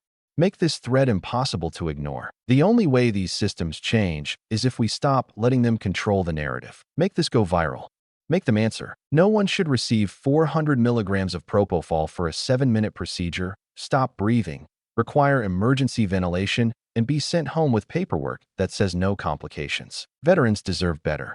Patients deserve the truth. Stories number 30. Aita for not letting my sister's kids experiment on my dog for their science project. I, 26F, have a golden retriever named Max.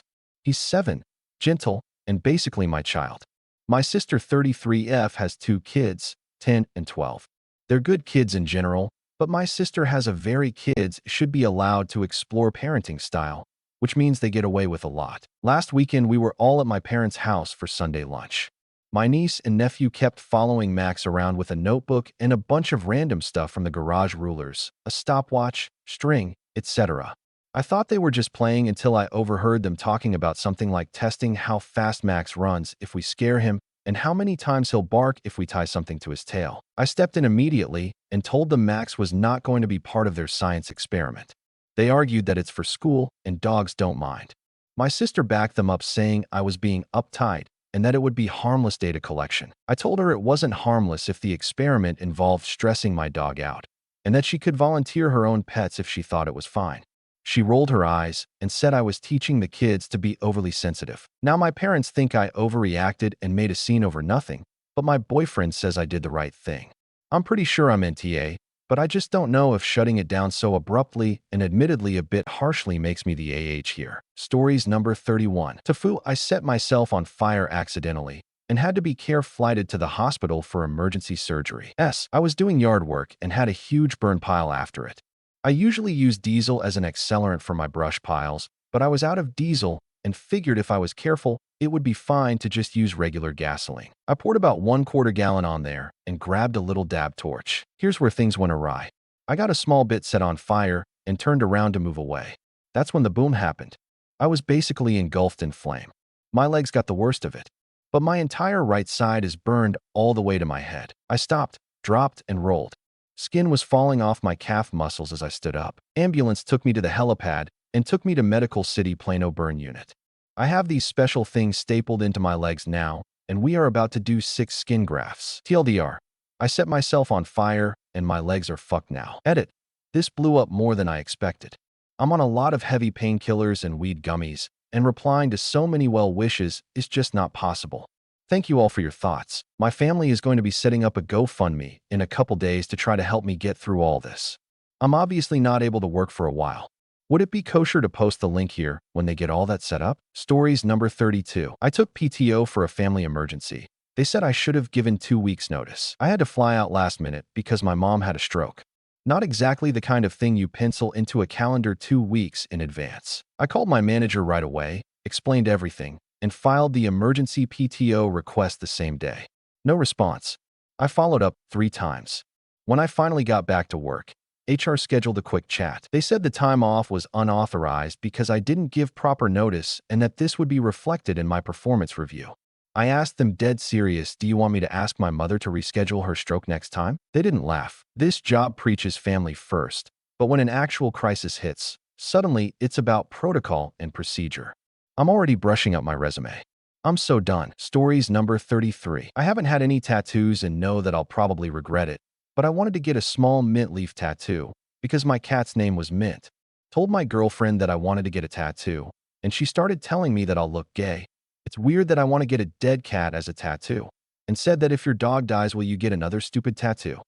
I said that after all, it's not going to be on a giant part of my body. My cat means a lot to me, and I want the tattoo. Still, without context, a small leaf won't make me regret too much. She then said that you're being childish. What man would get that tattoo? Just gives me a literal ick. I bet when I die you wouldn't get a tattoo of me. She ended the call, and after a good 5 minutes of non-stop calling her, I stopped calling her. I really don't see a problem and why she overreacted. I know that it's maybe not even an argument, but after 11 months of being together happily and something this small making her lose it, gives me a weird feeling. Stories number 34. My sister is marrying my ex. She just asked me to be maid of honor. I used to date this guy some years ago, almost 2 years. It was serious. We met each other families, discussed moving in, trips. I believed that he could be the one. And then suddenly he said he was not ready to commit and broke up with me. I felt devastated, humiliated, and I was quite frankly blindsided. Jump to the last month and my little sister tells me she is engaged. I was clapping, smiling, all the sisterly things, till I saw who she was marrying. I literally felt my stomach drop. My ex, the one who was not ready apparently, just needed my sister to be ready. We never actually discussed the timing of when it began, and she insists that it was well after we had split up, but the chronology does not feel right to my gut. She phoned me last night, all excited, and wanted to know whether I would be her maid of honor. Stand next to her as she gets married to my ex, smile in the pictures, make a touching speech. I literally stood still on the phone. My face was getting hot, and I was shaking. At this moment, I am in a state of conflict between the desire to maintain peace, to shout out, to say, absolutely not, and to simply disappear until the entire situation is resolved. I do not know whether I am more hurt, angry, or simply numb. Stories number 35. I quit my job to travel the world. I came back broke, single, and weirdly obsessed with instant noodles. So, biggest regret? A few years ago, I had what I thought was a genius idea. I was 28, burnout from my corporate job, single, had a decent chunk of savings, and thought, you know what? I'm going to be that person. The one who just drops everything to travel the world. I sold my car. Gave up my lease. Quit my job. Bought a one-way ticket to Thailand. My friends were jealous. My mom was horrified. I was high on the fantasy of eat, pray, love meets Anthony Bourdain. And for the first few months, it was amazing. I did all the cliché backpacker things. Temples, tuk-tuks, mango sticky rice. I met people from all over the world, hiked volcanoes in Indonesia, lived in a van in New Zealand, cried at the View in Patagonia, got food poisoning in at least 5 countries. But somewhere around month 7, reality started to catch up. My savings were bleeding out. I was tired of hostel beds and small talk. I missed routine. I missed my friends. I missed not wondering if the next street food vendor would destroy my insides. The lowest point. I was in a tiny village in Vietnam, down to my last $200, Wi-Fi barely working, sitting on a plastic stool eating my 4th pack of instant noodles that week. And it hit me. What the hell am I doing? I flew home a month later. No job. No apartment. No money. No long-distance travel romance. Just a suitcase full of laundry that smelled like mildew and 300 photos I didn't want to look at. It took me almost a year to get back on my feet. And for a long time, I regretted the whole thing. It felt selfish. Stupid.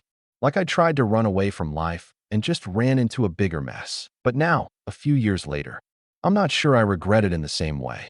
I learned a lot. I became more adaptable. I still hate instant noodles, though. So maybe it's my biggest regret. Or maybe it was just a chaotic chapter that needed to happen. Still not sure. But next time I run away from my problems, I'm at least packing better snacks.